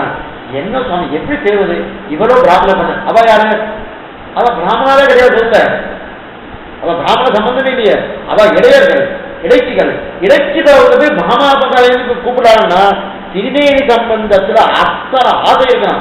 ஏன்னா பிராப்தமான திருமேனி, அப்பிராப்தமான திருமேனி. அந்த திருமேனி சம்பந்தம் இவர் பிறந்தது திருவிழா பண்றதுக்கு ஆடுபடுத்திருக்கா. அங்க இருக்கிறதோ கோகுலம் திருவாய்ப்பாடி. திருவாய்ப்பாடி நடக்கிறேன்னா வாய்ப்பே இல்லையா சுவாமி? அப்ப எப்படி மாமான் மகன் கேட்கிறான்னா கண்ணனோடு சம்பந்தப்பட்ட ஊர்ல ஒவ்வொரு கண்ணா இருக்கா இல்லையா, ஏதோ சம்பந்தம் இருக்கு இல்லையா, அந்த சம்பந்தத்தை வைத்து கூட என் சம்பந்தம் இருக்கிறது. இது அதனால்தான் ஆச்சாரிய கைங்கரியம் பண்றச்சே நமக்கும் ஆச்சாரியம் திருமேனி சம்பந்தம் இருக்குன்னு நம்ம பண்ணப்படாது, வேற விஷயம். இருந்தாலும் அவருக்கு என்னென்ன சம்பந்தம் உண்டோ அத்தனை சம்பந்தம் நம்ம கொண்டு ஒரு பாவத்தோடு பண்ணணும். ஆச்சாரம் வேற நம்ம வேற. ஏன்னா ஆச்சாரனுக்கு எதுவோ அதுதான் நமக்கு என்றது. ஆனால் திருமேனி சம்பந்தம் கிடையாது. திருமேனி சம்பந்தம் தான் அது வேறு. திருமேனி சம்பந்தம் இல்லைன்னாலும் அந்த திருமேனிக்கு எதெல்லாம் தேவையோ, இதெல்லாம் போஷாக்கோ, இந்த திருமேனிக்கு எது நல்லதோ அதை தான் இந்த சிஷன் பார்க்கணும்னு இருக்கு இந்த நிலை. ஏன்னா திருமேனி சம்பந்தத்தை வைத்துக் கொண்டு இல்லை. இதுக்கு சொன்னா அந்த சம்பந்தமா இருக்க வேண்டாம் அப்படி தெரிவிக்கிறார். இதுக்கு சொல்ல வந்தேன்னா அப்ப மாமாமிகளை கூட்டாளுன்னா அப்ப சம்பந்தப்பட்ட ஒரு உருவத்தை அடக்க மாட்டாளா? அந்த அளவுக்கு தேக பங்கு கிடைக்கிறதுனாலே ஒரு ஏற்றம் தானே. கண்ணனோடும் கூட விளையாடிக்க மாட்டாளா? எத்தனை பேர் விளையாடுவார்? அவரை விளையாடிருப்பாரு. அந்த விளையாடிக்கக்கூடிய அவங்க மாமாவுடைய மகளாக பேசப்படாதா? தண்ணீராயிரம் பிள்ளைகளை ஒரு தடிநடை இட்டு வருவான் தெரிவிக்கிறாளே ஆழ்வார். அப்ப அந்த 1000 பிள்ளைகளோட ஏதோ ஒரு பிள்ளை மாமான் மகளா இருக்காதா அப்படி பிரார்த்திக்கிறாளே. அதே மாதிரி நற்செல்வம் தந்தாள் பாட்டில் வந்து அந்த நட்சத்திரம் தஞ்சாயம் இருக்காங்கன்னா மாமனுக்குன்னு ஒரு பெண் இருக்க மாட்டாளான்னு பிரார்த்திக்கிறாரா? அந்த பெண் ராஜக்கிட்ட பிறந்திருப்பாளா? அவளோட சம்பந்தம் கிடைக்குமா இல்லவா? எந்த விதத்திலேயாவது பிருந்தாவன சம்பந்தமோ, கோகுலத்து சம்பந்தமோ, கிருஷ்ணனுடைய சம்பந்தமோ, யமுனையுடைய சம்பந்தமோ அப்படின்னு ஒரு நெருக்கமான சம்பந்தம் கிடைக்குமான்னு ஆசைப்படுறா இல்லையா? அதுதான் இந்த பிரகிருதி சம்பந்தம்னு வேணும். பிரகிருதி சம்பந்தம் தான் நேரத்துனா ஆத்ம சம்பந்தம் கண்டிப்பா வேணும். பிரகிருதி சம்பந்தம்னா சரீர சம்பந்தம். சரீர சம்பந்தம் ஆசைப்படுறான்னா தாராளமா பிராப்த விஷயமா இருந்தா ஆசைப்படலாம். சாதாரண சரீர சம்பந்தம் கிடையாது, ஆத்ம சம்பந்தம் பிரதானம். ஆனா சரீர சம்பந்தம் எது பிராப்த விஷயமாக இருந்தால் தாராளமா ஆசைப்படலாம். எந்த விதமா ஆசைப்படலாம். அதைத்தான் மாமான் மகன். ஆக தேகபந்துக்கள் ஏற்றுக்கொள்ளாது சொல்லிக்காதே வேண்டாம்னு போகாதுன்னா ஏன் சொல்றேன்னா ஆச்சாரியா என்ன சொல்லணும்? தேக சம்பந்தம் வேண்டாம், தேக சம்பந்தம் வேண்டாம், ஆத்ம சம்பந்தத்தை பாரு, ஆத்ம சம்பந்தத்தை தேகம் தியாகம் சொல்றாருன்னா தேக சம்பந்தம் எப்ப சாத்தியம்னா இந்த தேகத்தால பகவானுக்கு இருக்கக்கூடிய பக்தியோ அவனுக்கு இருக்கக்கூடிய ஆச்சாரியத்தையோ உழைத்து போறாமதான் அந்த தேக சம்பந்தம் தேவையில்லை. எந்த தேக சம்பந்தம் வேணும்? இதனால அவனுடைய சம்பந்தம் இன்னும் மிகுதி ஏறுகிறது, இன்னும் நல்லா போகிறது அப்படின்னா அப்படிப்பட்ட தேக சம்பந்தம் வேண்டும். அதனாலதான் இங்க முதலியாண்டான தவிர சொல்றா தவிர தேக சம்பந்தத்தை வைத்துக் கொண்டு வந்தார். அதனால்தான் மாமான் மகளே மணிக்கிழவம் தாழ்கிறவா மாமியில் அவளை இழைக்கிறீங்க அப்படின்னு இத்தனைக்கு ஆண்டாள் அங்க போனதே கிடையாது. ஸ்ரீவில்லிபுத்தூர் தவிர எங்கேயும் மதுரைக்கு போயிருக்காரு, ஸ்ரீரங்கம் போயிருக்கா, அவ்வளோதான். என்ன தெரிஞ்சது? அதான் சாரதான் இங்கே இருந்தது 6 வருஷம் தான். 6 வயசு தான் ஆண்டான். அந்த 6 வயசு நாச்சியாருக்கு போய் திருப்பா படி முடிச்சாச்சு. முடிச்சதுக்கு ரங்கநாத தூதன் சார் இந்த மாதிரி ஆண்டாளை அழைத்து கொண்டு வாருந்தார். இவருக்கு பெரியாழ்வார் உடுபல்லாக்க வைத்து கொண்டு நேரம் வந்தார். நேராக தீர்த்தமாடினா நேராக கேசவன் திருவிடையை கால் பிடித்தார். அங்கேயே கிளம்பி போயிட்டாரு. உடுபரம் எழுதி வச்சுக்கா. இதுக்கு மேல இவங்க நேரம் கோகுலத்துக்கு போயிருக்காளா, பிருந்தாவனம் போயிருக்காளா, அங்க இதுக்கு போயிருக்காருன்னா கோவத்தனம் போயிருக்காருன்னா ஒன்றுமே இல்லையே. என்ன மாதிரி மாமா மகளை சொல்றோம்னா அங்க இருக்கிற தேக சம்பந்தத்தை ஆசைப்படுறார். கண்ணுடைய சீவைஷ்டோடைய தேக சம்பந்தம் உத்தேசியம் சிச்சூர்ன பரிபாலனம் பண்ணணும். இது தேகத்துக்கு ஆத்மாவுக்கு. ஆத்மா எங்க நம்ம கிளம்பி போறதுக்கு அப்புறம் தான் பண்ணோம். ஆத்மா எக்கச்சே பண்றோம். ஆத்மா இருக்கச்சே கிடையாது. ஆத்மா இருக்கச்சே சிச்சூர்ன பரிபாலனம் பண்றாரா? அப்பா போயிடும். என்ன சுவாமி இருக்கச்சே படிக்க கர்மா பண்ற மாதிரி இருக்கு. இருக்கச்சே பண்ணிட்டு இருக்கிறேன். அப்ப ஆத்மா கிளம்பி போனதுக்கு அப்புறம் பண்றோம். அப்ப ஆத்மா கிளம்பி போனதுக்கு அப்புறம் தேவ அச்சித்தா சித்தா அச்சித்தா அதுக்கு ஞானமே கிடையாது. அப்ப அச்சித்தான ஒரு வஸ்துவுக்கு பரிபாலனம் பண்றாரு சுவாமின்னா இந்த அச்சித்தான வஸ்து தானே இவனை மோட்சத்துக்கு போகிறதுக்கு உண்டான சம்பந்தத்தை ஏற்படுத்தி கொடுத்தது. இதனை ஏற்படுத்தி கொடுத்தது. அப்ப இந்த சம்பந்தம் எனக்கு இருக்கட்டும் இருக்காங்க சீக்கிரம் பரிபாலனமே. அது எல்லாருமே கிடையாது. யார் சமாதானம் பண்ணிக்கொண்டு ஆச்சாரத்தை அடைந்து அதன் மேற்கொண்டு மோட்சத்துக்கு வராதோ அவருக்கு தான் இந்த சீக்கிரம் பரிபாலம். கிளம்பி போறவா அத்தனை பேருக்கு சீக்கிரம் பரிபாலம் கிடையாது. கேள்விப்பட்டிருக்கணும். ஏன் இந்த சம்பந்தம் பண்றான்? சரீரத்துக்கு ஏன் சொல்றா இத்தனை ஏன் பெருமாளே இந்த சரீரத்தோடு தான் ஆழ்வார் ஆக்ஷன் பண்ணிட்டார். இந்த சரி வேண்டாம் வேண்டாம் காட்சி 10 ஆச்சு. காலனைத்தோ தங்கத்து தானே வடித்தினஜாம் காலவேகத்தை கதியாச்சு காலதாமரை தடவனையில் திருமூர் என்கிறமா கையை பிடிச்சிட்டார். ஆழ்வார் கையை அழுவி கிளம்பலாம் போலாம் வரோம் அப்படின்னு கிளம்புறாரு. திருமூர் கூட ஆப்தன்னு பேரு. அவர் கிளம்பிட்டார். கிளம்பினா ஆட்சி 4 பக்தர் 4 திருவாரூர் வச்சு 5 திருவாரூர் கட்டி 5 பேர் அடியாட்டம் அடிய காயிருக்கு இன்னும் கிளம்புறாரு. ஏன் கிளம்புற? ஏன் ஒண்ணுன்னா ஒரு 2 பேரும் தெரிஞ்சா 3 பெருமாள், 1 பெருமாள் 2 பெருமாள். திருமூர் எம்பெருமான், திருக்காட்சி அதாவது ஆதிக்க பெருமான், அடுத்து திருமாலுக்கு அழகிழக்கிறான். 3 பெருமாளும் சேர்ந்து ஒருத்தருக்கு குசுன்னு பேசிட்டு என்ன முடிவு பண்ணது? என்னன்னா அழுவே திருமையை விட அழைக்கப்படாது முடிவு கொடுத்தோம் மாட்டேன்ட்டார். இது அச்சித்து இதை போய் பண்ணா இந்த திருமேனி உத்தியேசம் யார் நினைக்கிறா? பெருமாள் நினைக்கிறாரு. என்ன பிராப்தமான அப்பிராப்தமான திருமேனி இல்லை, பிராப்தமான திருமேனி. இந்த திருமேனி உத்தியேசம் வச்சு அப்ப ஆண்டா ஆகப்பட மாட்டாரா, எம்பெருமாள் ஆகப்பட மாட்டாருன்னா அதைத்தான் சன்னியத்துவம் பதான்னு சொல்றச்சு நம்முடைய முதலாண்டான தவிர அப்படின்னு தெரிவிக்கிறார் இல்லையா? அப்ப ஆண்டாள் ஆகப்பட்டது இத்தனை தினம். இது மட்டும் இல்ல, ஆண்டாள் இன்னொன்னு ஆகப்படுறான். சுவாமி எம்பெருமானார் எனக்கு அண்ணனாகணும்னு ஆசைப்படுறார். இது சாமானிய விஷயம் இல்லை.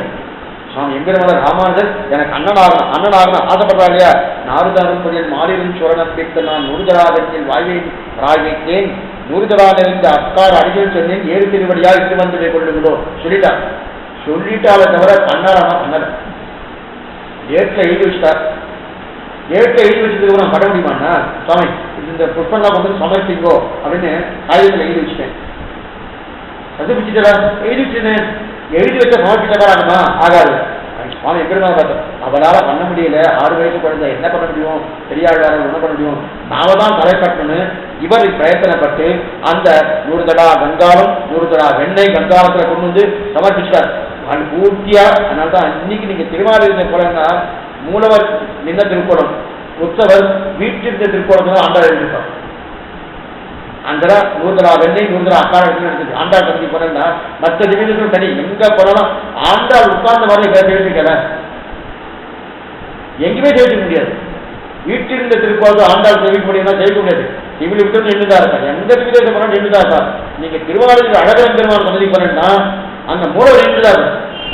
மூலவர் ஆண்டாள் நின்றுதா இருக்கு. உற்சவர் போய் சேவிக்கணும். நம்ம திடுக்குன்னு போறோம். 10 நிமிஷம் தான் நேரம் பிடிச்சா அவருக்கு சேவை கொடுத்தா சேவை கொடுக்கலன்னா அவருக்கு பாக்கியம் இல்லை, எங்களுக்கு இல்லை. அவருக்கு பாக்கியம் இல்லை. கிளம்பி வந்துடும் இல்லையா? இன்னும் நிதானமா செய்யணும். அந்த எங்க ஆண்டாள் முடியோ அங்கதான் சமர்ப்பிச்சார் பெருமாள். ஒவ்வொன்றும் அவர் திருவடி பட்ட இடம் சொல்ல வந்தேன்னா அத்தனை தூரம் பண்றா இல்லையா? பண்ணி முடிச்சார். பண்ணி முடிச்சுட்டு கிளம்பி வந்துட்டு இருக்காரு. கண்ணி முடிச்ச உடனே கிளம்பி வந்து திருப்பி ஆண்டாள்கிட்ட சொல்லணும். திருமாலின் அழகர் சன்னதிலிருந்து நேர திருவிழு கொடுத்தார். வந்த உடனே தன்னுடைய கைங்கரியத்தை தன்னுடைய பர்த்தாவுக்கு யார் பண்ணுவா? அண்ணன் தானே பண்ணுவா. ஓ, நீரே என்னுடைய அண்ணன், அதுதான் தெரியல. அதனால தான் பெரும்பூதூர் மாமுனிக்கு பின்னானால் வாழியே சொல்லணும். ஏன் சுவாமி, ராமாவுடைய காலம் எப்ப, அவருடைய காலம் கிட்டத்தட்ட 4000 வருஷம் வித்தியாசம் இருக்கு. கலியுகம் பிறந்த நிலையில ஆண்டோடைய அவதாரம் இன்னைக்கு 1000 வருஷம் ஆயிடுச்சு. கலியுகம் பிறந்து 5000 வருஷம் ஆயிடுச்சு. 1000 வருஷம் தான் ராமானுஜ அவதாரம். கிட்டத்தட்ட 3500 வருஷத்துக்கு மேல வித்தியாசம் இருக்கு. அப்ப என்னமா அண்ணா ஆகுறன்னா, யார் தாயார் வீட்டு என்ன பண்ணுவா? அண்ணன் பண்ணுவா. அந்த கைங்கரியத்தை பண்ண முடியாது, ஆசைப்படுறா. சரீர சம்பந்தம் தேக சம்பந்தத்தை ஆசைப்படுறதுல பிராப்தமான விஷயத்தை ஆசைப்படுறது தப்பு கிடையாது. அதைத்தான் இங்க தெரிவிக்கிறார். அதாவது ராமானுஜ படிக்கிறார், திருமாவளவனுக்கு போயிட்டு அந்த அண்ணன் தானே பண்ணுவான்னு தெரிவிக்கிறார். எப்ப பண்ணிடும் நீரே, அதுதான் கோதாத்வஜன் பேரு சுவாமி எம்பெருமானார். கோதாயோட அண்ணன். அப்ப என்றைக்கும் ஆண்டால் என்றைக்கும் ராமாயணா. ஆனா அண்ணன் என்கிற தேக சம்பந்தத்தை இன்னைக்கு ஏற்றம் இருக்கு இல்லையா? அதைத்தான் அப்ப பிராப்தமான பந்துக்கள் தேக பந்துக்கள் இவர்களை ஏற்கணும். அதனால்தான் எத்தனை வைராக்கியம் ராமானுக்கு இருந்தாலும் முதலையாண்டான தவிரன்னு சொன்னார். அப்ப எத்தனை வைபவம் இருக்கும் முதலையாண்டா இருக்கு. வைங்கணும், நான் யாரை விட்டாலும் விடுவே தவிர முதலையாண்டாரை விடப்போவதில்லை. அப்படி என்ன இருக்குன்னா அத்தனை நெருக்கம். கொஞ்சம் நெருங்குங்க. தென்னரங்கர் சொல்ல மட்டும் திருக்கி வைத்தான். இதுதான் முதலையாண்டார் புரியுங்க. ஏன்னா ஸ்ரீரங்கத்தில் மொத்த கோயில் சொத்தம் 10 பரிவாரங்கள் இருக்கு. ராமானுஜார வித்யார்த்தனா வர்த்ததாம் அடிவார்த்ததாம் நித்தியம் சொல்லணும். அது இன்னைக்கு எஜெக்ட் நடக்கிறதுனா ஸ்ரீரங்கத்தை தவிர மற்ற விவிதங்களை பூர்த்தியா சொல்ல முடியாது. ஸ்ரீரங்கத்தில் இன்னைக்கு அது அப்படியே நடந்துருக்கு. அதுல யாருடைய ஒத்தத்தைனா முதலியாண்டார ஒத்தத்தை தான் இன்னைக்கு நடத்திட்டு. இவர் தான் முதல்ல அதாவது மணியக்காரன் மணி பார்த்துட்டே இருப்பார். எத்தனை மணிக்கு வருப்பாரு, எத்தனை மணிக்கு உள்ள வரணும், எப்போ புஷ்பம் சாத்தணும், எப்போ சிவா தாங்கி போகணும், இதெல்லாம் பார்க்கணும். அந்த முதல் மணியக்காரர் முதலியாண்டான் தான். இன்னைக்கு அவா வம்சத்தால் தான் மணியக்காரராக இருக்கான், மற்றவா கிடையாது. முதலியாண்டாருடைய வம்சத்தால் தான் மணியக்காரர்கள். ஏன்னா இவர் கிளம்பி அப்பப்போ போயிடுவார். சீபாஷன் சாதிப்பாரா, யாரோ ரூமைக்கு அனுப்பிப்பாரா, இல்ல ஒருத்த பரமதங்களுக்கு அந்த பதங்கள் ஏற்றி சண்டை போட்டு அவரை வாதம் பண்ணி ஜெயிப்பாரா, திக்விஜய் யாத்திரை போவாரா, எத்தனை காரியங்கள் இருக்கு. இவராலே பூர்ணமா ஸ்ரீரங்கத்தை வளர்க்க முடியுமா? வளர்க்க முடியாது. பூர்ணமா சொந்தமா முதலியாண்டு அந்த பொறுப்பு கொடுத்தார். அந்த பொறுப்பு கொடுத்து இவர் எந்தெந்த நிவேதத்தை என்னென்ன தீர்த்தத்தை பண்ணமோ அதெல்லாம் பண்ணிட்டே இருக்காரு. ஆனா இங்க கையில நடந்துட்டே இருக்கு. எப்படி நடக்குதுன்னா முதலியாண்டாவுடைய நிலையை இருக்குது. ஏன்னா பெரிய பெரிய ராஜாவும் திருத்தணுமே, எத்தனை பண்ணணும். அந்த ராஜாவும் திருக்கக்கூடியவர்களையே முதலியாண்டு இப்படிப்பட்டவர்களே முதலியாண்டு திருக்கல் ஒப்படைத்து ஸ்ரீரங்கத்தில் முதல் முதலியக்காரன் சொன்னியா. அது மட்டும் இல்ல, அங்க புறப்பாடு 5 மணிக்கு புறப்பாடு பண்றாங்க. 5 மணிக்கு பெரிய புறப்பாடாகும். மற்ற இடத்துல அப்படி கிடையாது. புறப்பாடாகி 5 மணிக்கு போடுவா, காத்துட்டு இருப்பா. ஒரு அதிகாரி வர்ணசுவாமி அவர் வந்ததான் பெருமாள் புறப்பாடு. அங்க எந்த அதிகாரி, ஒரே அதிகாரி ரங்கநாதன் தான். ஸ்ரீரங்கராஜன் தான் அதிகாரி. மற்ற அதிகாரியும் அங்க கிடையவே கிடையாது. எல்லா அதிகாரி உட்பட்டவர்கள் அங்க யார் வந்தாலும் யார் வரலனாலும் அவர் பாட்டு கிளம்பி போயிட்டே இருப்பாரு. இது ஆழ்வாராஜார கூட கிடையாது. அவர் பாட்டு அவர் ஸ்ரீரங்கராஜனுக்கு உண்டான ஒரு பெருமாளுக்கு உண்டான ஒரு தனி தத்துவமே மற்ற எந்த பெருமாளும் கிடையாது. அந்த எல்லா பெருமாளும் ராத்திரியான அக்கௌண்ட் எல்லா பெருமாளும் திருப்பி கிளம்பி சொல்ல. இது சொல்ல வந்தேன்னா 5 மணிக்கு புறப்பாடு. 5 மணிக்கு புறப்பாடுனா 5 மணி சரியாகும். 7 மணிக்கு உள்ள வந்து வரணும். 7 மணிக்கு உள்ள தெரியாது. எவ்வளவு என்ன வந்தா 5 மணிக்கு புறப்பாடுனா 5:45 ஆகும், 6 ஆகும், 6 ஆகும். என்ன சுவாமின்னா நல்ல சுவாமி அதிகாரி வந்த அவர் வந்துதான் புறப்பாடு வந்தா இந்த நிலை அப்படி கிடையாது. ஏன்னா முதலையாண்டாவுடைய நிர்வாகம் இது சொல்ல வந்து என்ன 7 மணிக்கு புறப்பாடு. 5 மணிக்கு புறப்பாடு இல்லையா, 7 மணி உள்ளே சரியா 7 மணிக்கு கேட்டுவார். 8:30 மணிக்கு திரும்பிஞ்சோம்னா சரியா 8 மணிக்கு தெரிஞ்சுவார். சரிப்பா 10 மணிக்கு இதுன்னா ஒவ்வொன்றும் அந்தந்த நேரம் இருக்கு இல்லையா, அந்தந்த நேரம் பிரகாரம் நடக்கும். 5:30 மணிக்கு புறப்பாடு. சரி, அது உள்ள போயிருக்கேன். உள்ள போன உடனே புறப்பாடு ஆயிடுச்சு. புறப்பாடு கடிகாரத்தை பார்த்தா 5:40 ஆச்சு. சாமி 5:40 புறப்படா இருந்தா உங்க கடிகாரம் தப்பு, அது 5:02. நீ கடிகாரத்தை மாற்றி வச்சுக்கணும். அவ்வளவு துல்லியமா அந்த நேரத்தை கணிக்கக்கூடிய ஒரு நிலையாருன்னா அது மட்டும் இல்ல, இந்த புஷ்பம் உள்ள போறது இல்லையா, சில திவ்யதேசத்துனா புஷ்பம் முதலே சாத்திவார். 3 மணி நேரம் பெருமா காத்துட்டு இருப்பார். புஷ்பத்தை சாத்தி இது வரைக்கும் வேகத்தை பண்ண ராத்திரியும் ஆகாதுவா காத்தால புறப்பாடு. அந்த மாதிரிலாம் கிடையாது. புஷ்பம் எப்போதுமா 5:30 மணிக்கு புறப்பாடுனா 5:15 தான் புஷ்பமும் உள்ள போகும். அவர் ஒரு புஷ்பம் தான் சாத்திக்காரு. ஒவ்வொரு இதெல்லாம் அப்படி பரவாயில்ல பண்ணலாம் கிடையாது. எப்ப போனாலும் மற்ற புஷ்பம் புஷ்பத்தை வந்து நொறுமால் சமர்ப்பிக்கணும், அந்த மாதிரி இருந்து பண்ணி புஷ்பத்தை வாங்க சமர்ப்பிக்கணும்னு நினைச்சா முடியவே முடியாது. திருவள்ளிக்கெல்லாம் மற்ற திவ்ய சமைப்பாங்க. அங்க போனா அவர் அந்த நந்தனத்தை வர அந்த புஷ்பத்தை தவிர வேற எந்த புஷ்பமும் அவர் திருவிழிக்கு போகவே போவார், எங்குமே போவார். என்னத்த வாங்கிட்டு ஒண்ணு பண்ண மாட்டான், அப்படியே சொல்லுவாங்க. எந்த புஷ்பம் 5 காலுக்குள்ள போகும், 5 காலுக்குள்ள போய் அவ்வளவுதான், ஒரு 10 நிமிஷம் தான், அதுக்குள்ள பரவாயில்ல. இப்ப தீபாவளி காலத்து எப்ப உள்ள போவான்னா 5:25 தான் உள்ள போவான். 5:30 மணி புறப்படுது, சரியா 5 மணிக்கு ஜெயமதியால் பிறகும் விடுவிட்டு கிளம்பி வந்துடுவார். நம்ம ஒரு 5 நிமிஷத்துக்கு முன்னாடி போனா நல்லா கழிக்கலாம், 5 நிமிஷம் கழிச்சு போனா எங்கேயோ போயிடும். அந்த 6 படிக்கட்டு அந்த பாடிக்கட்டு இறங்கி விட்டு விட்டுக்கிட்டு கிளம்பிட்டு இதுக்கு சொல்லுவாங்க நேரம் தான். அந்த நேரம் தெரியாது. என்ன யாருன்னா முதலியாண்டோடைய வம்சத்தை தான் இன்னைக்கு பண்ணிட்டு இருக்காங்க. அப்ப 5 நிமிஷம் கலந்து போனாலும் இறங்கி வைக்க விடாது. அந்த அளவுக்கு இன்றைக்கு சில விதேசத்துல மாலைகள் காத்துட்டு இருக்க மாதிரி இவெல்லாம் காத்துட்டு இருக்க மாட்டாரு. அத்தனை தூரம் அங்க பாக்குறாங்க. அப்ப ஒரு தப்பு வராமலையும் அனைத்து கைகளையும் சப்பனே நடத்தி வைக்கக்கூடிய ஒரு நிலை யாருக்கு? முதலியாண்டனே. அப்படி அவருடைய வம்சத்தாலதான் இன்னைக்கும் பலாதார புருஷாக்கள் ஆயிரக்கணக்கான விஷயங்கள் முதலியாண்டாங்க. இவாளுக்கு கந்தாடையார்கள் பேரு. கந்தாடையார்கள் துண்ணுபுகள் கந்தாடை சோழப்ப தன்முகப்பா என்ன உலகாரியனோ என்றுரைக்க பின்னை உலகாரியன் பேர் நம்பிக்கை போக்கி விலகாரம் என்றதென்று கந்தாடையார்கள் பேரு.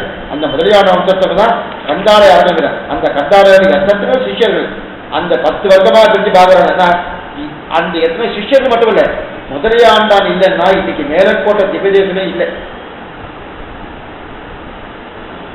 எல்லாருக்கும் தெரியும். திருமிகண்ட சோழன ஒரு ஆபத்து வந்துருச்சு. வந்தோடனே காவேரிக்க சுவாமி புறத்தாழார் கிளம்பி போவோம், மேற்கு கிளம்பி போறோம், நான் ராமானுஜரா வேஷப்பட்டுக்கணும் நாமே பார்த்துக்கிறேன். உடனே அவர் வெள்ள வசத்தை கொடுத்தாரு. இன்னைக்கு வெள்ள காற்று நடக்கிறது 6ஆவது வருஷத்துக்கு அவர் வெள்ள வசத்துக்கு இவர் காட்டா வச்சுட்டு கிளம்பி போயிட்டார். இவர் மேற்கு பக்கம் போறார். மேற்கு பக்கம் ஒவ்வொரு திவிதா போட்டு கர்நாடக திவிதேசம் போயிட்டார். அங்க போன உடனே ஸ்ரீரங்கப்பட்டினம் போயிருக்கார். ஸ்ரீரங்கப்பட்டினம் போறது அந்த சாலக்கிராமம் ஒரு இடம். அந்த இடத்துல உடனே இவர் உள்ள ஊர் விடல. சுவாமி எம்பிரமானார அந்த ஊருக்குள்ள, ஏன்னா அப்பெல்லாம் புத்தேசம் புத்த மதத்தோடு தான் பூர்ணமா இருந்தது. இன்னைக்கு இருக்கிற மாதிரி இல்லை. நிறைய புத்த மதத்தில் இருக்கிறபடியாலே இவர் வந்தா எல்லாத்தையும் மாத்திடுவார். இந்த பயத்தோடு ஊருக்குள்ளேயே ஒரு ராஜாவட்டும் இந்த புத்த மதத்துக்கு ஊர் ஜனங்கள்லாம் வெளியே விடல. கூட முதலியாரும் போயிருக்கார், சுவாமி எம்பிரமானும் போயிருக்கார், அந்த சிஷ்யர் கூட போயிருக்கார். உடனே இவர் அந்த ஊருக்கு தங்கி தான் தங்கிட்டு இருக்கா. ஒரு நாள் காத்துல சொன்னார், முதலியாரம் பார்த்து சொல்றாரு, முதலியாரே நீ போய் அங்க வாய்க்கா போயிட்டு இருக்கணும், அந்த வாய்க்கால உங்களுடைய திருடியை சோதிச்சுட்டு போ அப்படின்னா. இன்னைக்கு நீங்க போய் தெரிவிக்கலாம். சாலக்கிராமம் ஒரு சாலக்கிராமம் வடக்கு பக்கம் இருக்கிற சாலக்கிராமம் இல்லை. இந்த சாலக்கிராமம் ஸ்ரீரங்க பக்கத்து சாலக்கிராமம். அந்த சாலக்கிராமத்தை முதலியாரன் ஸ்ரீபாத தீர்த்தம் அங்கே இருக்கு. இன்னைக்கு அதை வச்சுருக்கா. இது சொல்றது என்ன, அங்க நரசிம்மர் சன்னதியே இருக்கு. அப்ப அவர் ஸ்ரீபாதத்தை அலுமினா அந்த ஸ்ரீபாதத்தை மறுநாள் அங்க அந்த தீர்த்தத்தை எல்லாரும் இருந்தாரையா அண்ணலையே வாழ்ந்துட்டார். என்னன்னா அடுத்த சிலவே ராமான் உள்ள விட்டு மேற்கொண்டு கைகள் நடந்தது. அப்ப உள்ள வரத்துக்கு எது பிரதானமா இருந்தது? முதலியாண்டாவுடைய ஸ்ரீபாத தீர்த்தம் தான் ராமானுடைய உள்ள அனுமதிக்கப்பட்டது. இல்லைன்னா இன்னைக்கு மேற்கோட்டைக்கு பெரிய விரிவாதம் இருக்கா. ஞான மண்டபம் வைபவம் இருக்காரு. புறநாயகமாய் ஓட உறவனாண்டவர் கருணாயக வந்தகால சிதகிய பாலன்னு திருநாடகான இன்மையிலே பிச்சுதாண்டுடைய திருநாரணம் தான் காலந்தர சித்தின் வைபவத்தை சொல்றாருன்னா பிரதான காரணம் முதலியாண்டோடைய ஸ்ரீபாத தீர்த்தம் தான். அந்த ஸ்ரீபாத தீர்த்தம் இல்லைன்னா அங்க போயிருக்க முடியாது. அப்பதான் அனுமதித்தார். மேற்கொண்டு அதுபோல விட்ட தேவரை வைத்துக் கொண்டு மேற்கொண்டு சன்னதி நிர்மாணம் பண்ணி என்னென்ன பண்ணணும் அந்த நரசிம்மருக்கு ஒரு சன்னதி நிர்மாணம் பண்ணி அங்க இருக்கக்கூடிய திருக்கராட்சியாரை ஏற்படுத்தி கொடுத்து அங்க மூலவரை ஏற்படுத்தி உற்சவரை ஏற்படுத்தி அதற்கு மேல தில்லி பாதுஷான் உத்தரவை கொண்டு வந்து எத்தனை பண்ண மாட்டேன். எல்லாருக்கும் பிரதான காரணம் என்னன்னா முதலியாருடைய ஸ்ரீபாத தீர்த்தம் தான். அந்த ஸ்ரீபாத தீர்த்தம் இல்லைன்னா பறக்க இல்லையே. இதுக்கு சொல்லுவதுன்னா அத்தனை வைபவம் முதலியாண்டான் சாமானிய வைபவம் சொல்ற அந்த வைபவம். அப்படிப்பட்ட வைபவம் அவர் அருளி செய்த 10 வார்த்தை. அந்த 10 வார்த்தை பார்க்க போனோம். என்ன 10 வார்த்தை? திருக்கோட்டியூர் நம்பியை பற்றி 18 வார்த்தை பார்த்தோம். அதே போல 18 தகுதிகள் இருக்கான்னு கேட்டார். 18 அர்த்தங்களை கற்பித்தார் என்பதை பார்த்தோம். முதலியாண்டான் மர்மகனாக இருக்கு. முதலியாண்டு மர்மாரா இருக்கார், ஆனா சிஷ்யரா இருக்கார். ஒரு நிமிஷம் அவர்கிட்ட பிரிஞ்சு கிடையாது. முதலியாண்டான் தான் சிஷ்யருக்கு உபதேசம் பண்ணுகிறார். அதை இந்த விஷயம் நன்னா என்ன விஷயம்னா, இப்ப பாருங்க, இது வரைக்கும் நம்ம 80 வார்த்தை கேட்டிருக்கோம். திருக்கோட்டியூர் 18 வார்த்தை கேட்டிருக்கோம். இப்ப முதலியாண்ட வார்த்தை பார்க்கணும். இந்த 3த்துக்கு என்ன வித்தியாசம் பார்க்கலாம். முதலியார் திருக்கோட்டி நம்பியுடைய 18 வார்த்தை இருந்தது. என்ன சொன்னார்? இது வந்த பிறகு வாரம், இது வந்த பிறகு வாரம், இது அப்படிதான் சொன்னார். இது வந்தா வரும், சம்சார வேதம் நசிக்க வேண்டும், நசிச்சால் அகங்காரமாக நசிக்கும், அகங்காரமாக மேற்கொண்டு மேற்கொண்டு மேற்கொண்டு ஒவ்வொன்றா சொல்லி சொல்லி சொல்லி அது முடிஞ்சதுக்கு கடைசியில் என்ன சொன்னார்? இப்படிப்பட்ட அதிகாரி திருமந்திரம் கைக்கு கொண்டு முடிச்சிட்டார். அப்ப இது வந்தா வரும், இது வந்தா வரும், இது வந்தா வரும் பரீட்சை பண்ணி பண்ணி பண்ணி பண்ணி பண்ணார் இல்லையா? ஆனால் இந்த முதலியாண்டாம் வார்த்தை ஒரு ஒப்பு நோக்குதல் வார்த்தை. ஒப்பு நோக்குதல் வார்த்தைன்னு என்ன அர்த்தம்னா, இப்படி இருக்கு இப்படி இருக்கு இப்படி இருக்கு ரெண்டும் ஒரே மாதிரி எடுத்துப்பார் அப்படின்னாரு. இப்ப நம் வாழ்க்கையை பத்தி நம்ம புரிஞ்சுக்கணும்னா ஒரு நேராக பார்த்தா தெரியாது. எப்பவுமே ஒன்றை சொல்லணும்னா இன்னொருத்த சொல்லி சரித்திர வாழ்க்கை நம்ம வாழ்க்கை படித்தோம்னா சுலபமா புரிஞ்சோம். இப்ப பகவானுக்கு திருஷ்டாந்தம் சொன்னா புரியும். ஒப்பு நோக்குதல்னா அதை போல இது, இதை போல அது சொல்றோம் இல்லையா? இதான் ஒப்பு நோக்குதல் பேர். இப்ப பகவானுக்கு திருக்கண்கள் இருக்கணும். எப்படி இருக்கும்? அந்த திருக்கண்கள் இருக்குன்னா இதை போல இருக்கும். அந்த திருக்கண்களை பார்த்தா குணண்டா இருக்கு, குணண்டா இருக்கு, இது போல இருக்கு. தாமரையை போல இருக்கணும். கைவண்ணம் தாமரை, வாய் கமலம் போலும், கண்ணிலையும் அரவிந்தம், அடியும் பகுதே திருநெடுந்தாட்ட ஆழ்வார் திருவிங்காளர். அதே போல தாமரையை போல தஸ்யதா அபியாசம் புண்டரீகம் ஏகபக்ஷினி சொல்லியிருக்கிற. அப்ப தாமரையை போன்ற திருக்கண்கள் சொன்னான். இப்ப தாமரையை போன்ற திருக்கண்கள் சொன்ன உடனே நமக்கு என்ன சொன்னோம்? சுவாமி தாமரை சாயங்காலமான கும்மி போடுது அப்படியே சொந்து போயிருக்கணும். இப்ப இவர் சாயங்காலமான சொந்து போயிடுவாரா அப்படின்னா திருஷ்டாந்தத்துக்காக சொல்லியிருக்கேன் தவிர இது உண்மை அந்த மாதிரி சொல்லாது. ஏன்னா ஏதோ ஒரு திருஷ்டாந்தம் சொன்னோம்னா இப்ப நேரடியான திருஷ்டாந்தம் சொன்னோம்னா ஒரு திருஷ்டாந்தம் ஒரு எடுத்துக்காட்டுன்னு சொன்னாங்க. அது பேரே எடுத்துக்காட்டம், அதுவே இல்லை. ஆனா நம்ம புரியறதுக்காக எடுத்துக்காட்டும். அதுவே இதுவா இருந்ததுன்னா அப்ப ரெண்டுமே எடுக்க முடியாது. புரியுது? இப்ப பிரம்மத்துக்கு ஒரு எடுத்துக்காட்டு சொல்லுன்னு சொன்னா இன்னொரு பிரம்மத்தை காட்டணும். இப்ப இன்னொரு பிரம்மம் இருக்கா? பிரம்மம் ஒண்ணுதானே, மத்தொன்னு கிடையாது. அப்ப பிரம்மத்துக்கு எடுத்துக்காட்டே இல்லை. ஆனா எடுத்துக்காட்டு இருந்தா தான் நம்மளால புரிஞ்சுக்க முடியும். ஏன்னா பிரம்மத்தை நம்மளால பிரத்யட்சமா சேவிக்க முடியுமானா சேவிக்க முடியாது. அதுதான் கஷ்டம். பிரம்மத்தை பூர்ணமா சேவிக்க முடியும்னா சேவிக்க முடியும், ஆனா உணரலாம். நம்மால உணர முடியுமே தவிர பிரத்யட்சமா சேவிக்க முடியும்னா சீவை கூட்டத்தில் வேணா சேவிக்கலாம் தவிர கணவன சொப்பனத்தை வேணா சேவிக்கலாம் தவிர இதுல சேவிக்க முடியாது. பிரத்யட்சமா நம்ம சேவிக்கலாம், சீவை கூட சேவிக்கப்படும். ஆனா இங்க பிரத்யட்சமா சேவிக்க முடியாது. என்ன பண்ணுவோம்? திருட்டாந்த எடுத்து காட்டா. அந்த திருட்டாந்த எடுத்துக் கொண்டு இன்னொன்று புரியுறா. அதை போலதான் இங்க ஒரு திருட்டாந்த சொல்ற. நம்முடைய வாழ்க்கைக்கும் சீதை அசோகனத்தில் இருக்கக்கூடிய ஒரு நிலைக்கும் இரண்டுமே பொருந்தது பாருங்க ஒரு திருட்டாந்த. இதுதான் இந்த 10 வார்த்தை. ரொம்ப ஆச்சரியமான வார்த்தை. ஆனா புரிஞ்சுக்கிறது அவ்வளவு சுலபமே இல்லை. இப்பயே உங்களை தயார்படுத்துவேன், கொஞ்சம் சிரமமா தான் இருக்கும். சிரமம்னா என்ன அர்த்தம்னா நம்ம ரொம்ப சிரமமா இருக்கும். இத்தனை நாள் இதெல்லாம் பார்த்துட்டுமே நல்லா இருக்குன்னா அவர்களுக்கு புரிய நாம புரிஞ்சுக்க போறது இல்லை. அது என்ன? இப்பொழுது இந்த சம்சாரம்னா என்ன, அந்த சம்சாரத்துக்கு கூடிய நிலை என்ன, அந்த நிலை தான் சீட்டை அசுவம் இருந்தா ரொம்ப ஒப்பு நோக்கு. இது சாமானியம் வராது. அந்த மாதிரி ஒப்பு நோக்கி ஒரு விஷயத்த 10 விஷயம் சொல்றாரு. 10 வார்த்தைகள் எதுக்கு சொல்றாங்கன்னா அப்ப இத்தனை புரியத்து கவனிக்கிறேன். பெருமாளுக்கு பரப்பாடு தான் பண்றா. நீங்க திருமலைக்கு போனீங்கன்னா திருமலை பிரம்மோத்சவம் நடக்கணும், கோவிலுக்குள்ள போகணும். கோவிலுக்குள்ள நம்ம போக முடியாது, ஓடிச்சு மட்டும்தான் போவார். ஆனா இந்த கியூல நின்று வரிசையில் நின்றுட்டு அதுக்கப்புறம் 10 மணி நேரம் உட்காந்துட்டு இங்க கூண்டை போட்டு அடைச்சு உள்ள போறாங்க. இந்த பிரம்மோத்சவ காலத்துக்கு உள்ள போனேன்னா இப்பெல்லாம் நல்லா அலங்காரம் பண்ணிருப்பான். பாத்தீங்களா? ரொம்ப நல்லா அலங்காரம். சுவாமி சொர்க்கலோகம் மாதிரி இருக்கு அப்படிமா சொல்றாரு. ஐயா பரவபதமா இருக்கு, சொர்க்கலோகம் மாதிரி இருக்குண்ணா, பரவபதமா இருக்குண்ணா. உடனே பக்கத்துல கேட்டார், பரவபதம் மாதிரி இருக்குன்னு சொன்னீங்க, பரவபதம் போய் சேவிச்சு பண்ணியாரு? சேவிச்சு இருக்க வருது. உடனே இருக்காரு பரவபதம் என்ன மாதிரி சொல்லலாம்னா அப்ப ஒரு கற்பனை நோக்கு தானே, ஒரு கற்பனை. உடனே பரவபதம் பார்த்தாரான? பார்க்கலையே. பார்க்காம இருக்கச்சுதே பரவபதம் இப்படி இருக்குன்னு ஒரு கற்பனை வச்சுட்டாரோ. அதே போலதான் இந்த ஒப்பு நோக்குதல். இந்த ஒப்பு நோக்குதல் என்பது இதற்கு அது இதற்குமா, இதுக்கு அது சரியா, இதுக்கு அது சரியா, ஒப்பு நோக்கா அதை விட நல்லா இருக்குன்னு தெரியுதா? அப்ப திருஷ்டாந்தம் ரொம்ப சுமாரான அர்த்தத்தை சொல்லும். ஒண்ணு சில திருஷ்டாந்தம் சுமாரான அர்த்தம் சொல்லும், சில திருஷ்டாந்தம் பூர்த்தியான அர்த்தம் சொல்லும். புரியத்தான் சொல்றேன். என்னுடைய மனைவியோட முகம் சந்திரமண்டலத்தை பொருள் சந்திரனை கொண்டு இருக்கும் அப்படின்னா பக்கத்தில் கேட்ட.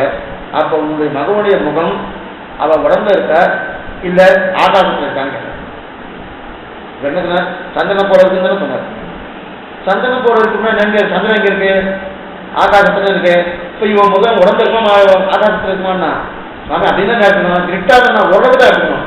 அந்த சந்திரனை போல குளிர்ச்சியா இருக்குன்னு அர்த்தமே தவிர அதுக்காக சந்திரன் ஆகாசத்தில் இருக்காரு என்னுடைய மனைவியுடைய முகமும் ஆகாசத்தில் இருக்கும் அப்படி அர்த்தமான இப்ப திருட்டாந்தம் பூர்த்தியா இருக்க முடியாது. ஆனா இங்க அதுதான் தெரிவிக்கிறார். இது சொல்லுவாங்க திருட்டாந்தங்கள் பிற திருட்டாங்கள் சுமாரா புரியும், சில திருட்டாங்கள் நன்னாவி.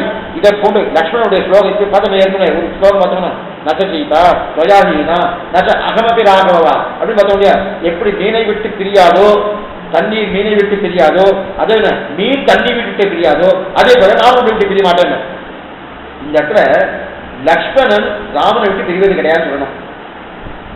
சாமானியமா அதை நம்ம புரிஞ்சுக்க மாட்டோம். ஏன் லக்ஷ்மணன் ராமனை பிரிய மாட்டான், பிரிஞ்சுக்கலாமே அப்படின்னு சொல்லுவோம். இல்ல இல்ல திருட்டாந்தம் என்ன திருட்டாந்தம் தான் ஒரு பிரியமணும். மீன் எப்படி தண்ணீரை விட்டு பிரிந்தால் அது உயிர் பெறுமோ அது நல்லா தெளிவா எல்லாரும் தெரியும். மீன் தண்ணீரை விட்டு பிரிஞ்சா பிராணம் போயிட்டு நம்ம தெரியும். அதே போல ராமனை விட்டு பிரிஞ்சா என் பிராணம் போயிடுன்னு சொன்னா ஓ இது நல்லா புரியாது. புரிய தெரிவிக்கணும். நேரடியா ராமனை விட்டு பிரிஞ்சா பிராணம் போயிடுனா புரியாது டக்குன்னு. புரியுதா? அதுக்கு என்ன திருட்டானோ உலகத்தில் பிரசித்தமாக இருக்கக்கூடிய ஒன்று வைத்துக் கொண்டு அப்பிரசித்தமாக இருக்கக்கூடிய வச்சு புரிய வைக்கிறதுக்கு தான் திருட்டானது. திருட்டானம் உலகத்தில் பிரசித்தமா ஒன்று இருக்கு.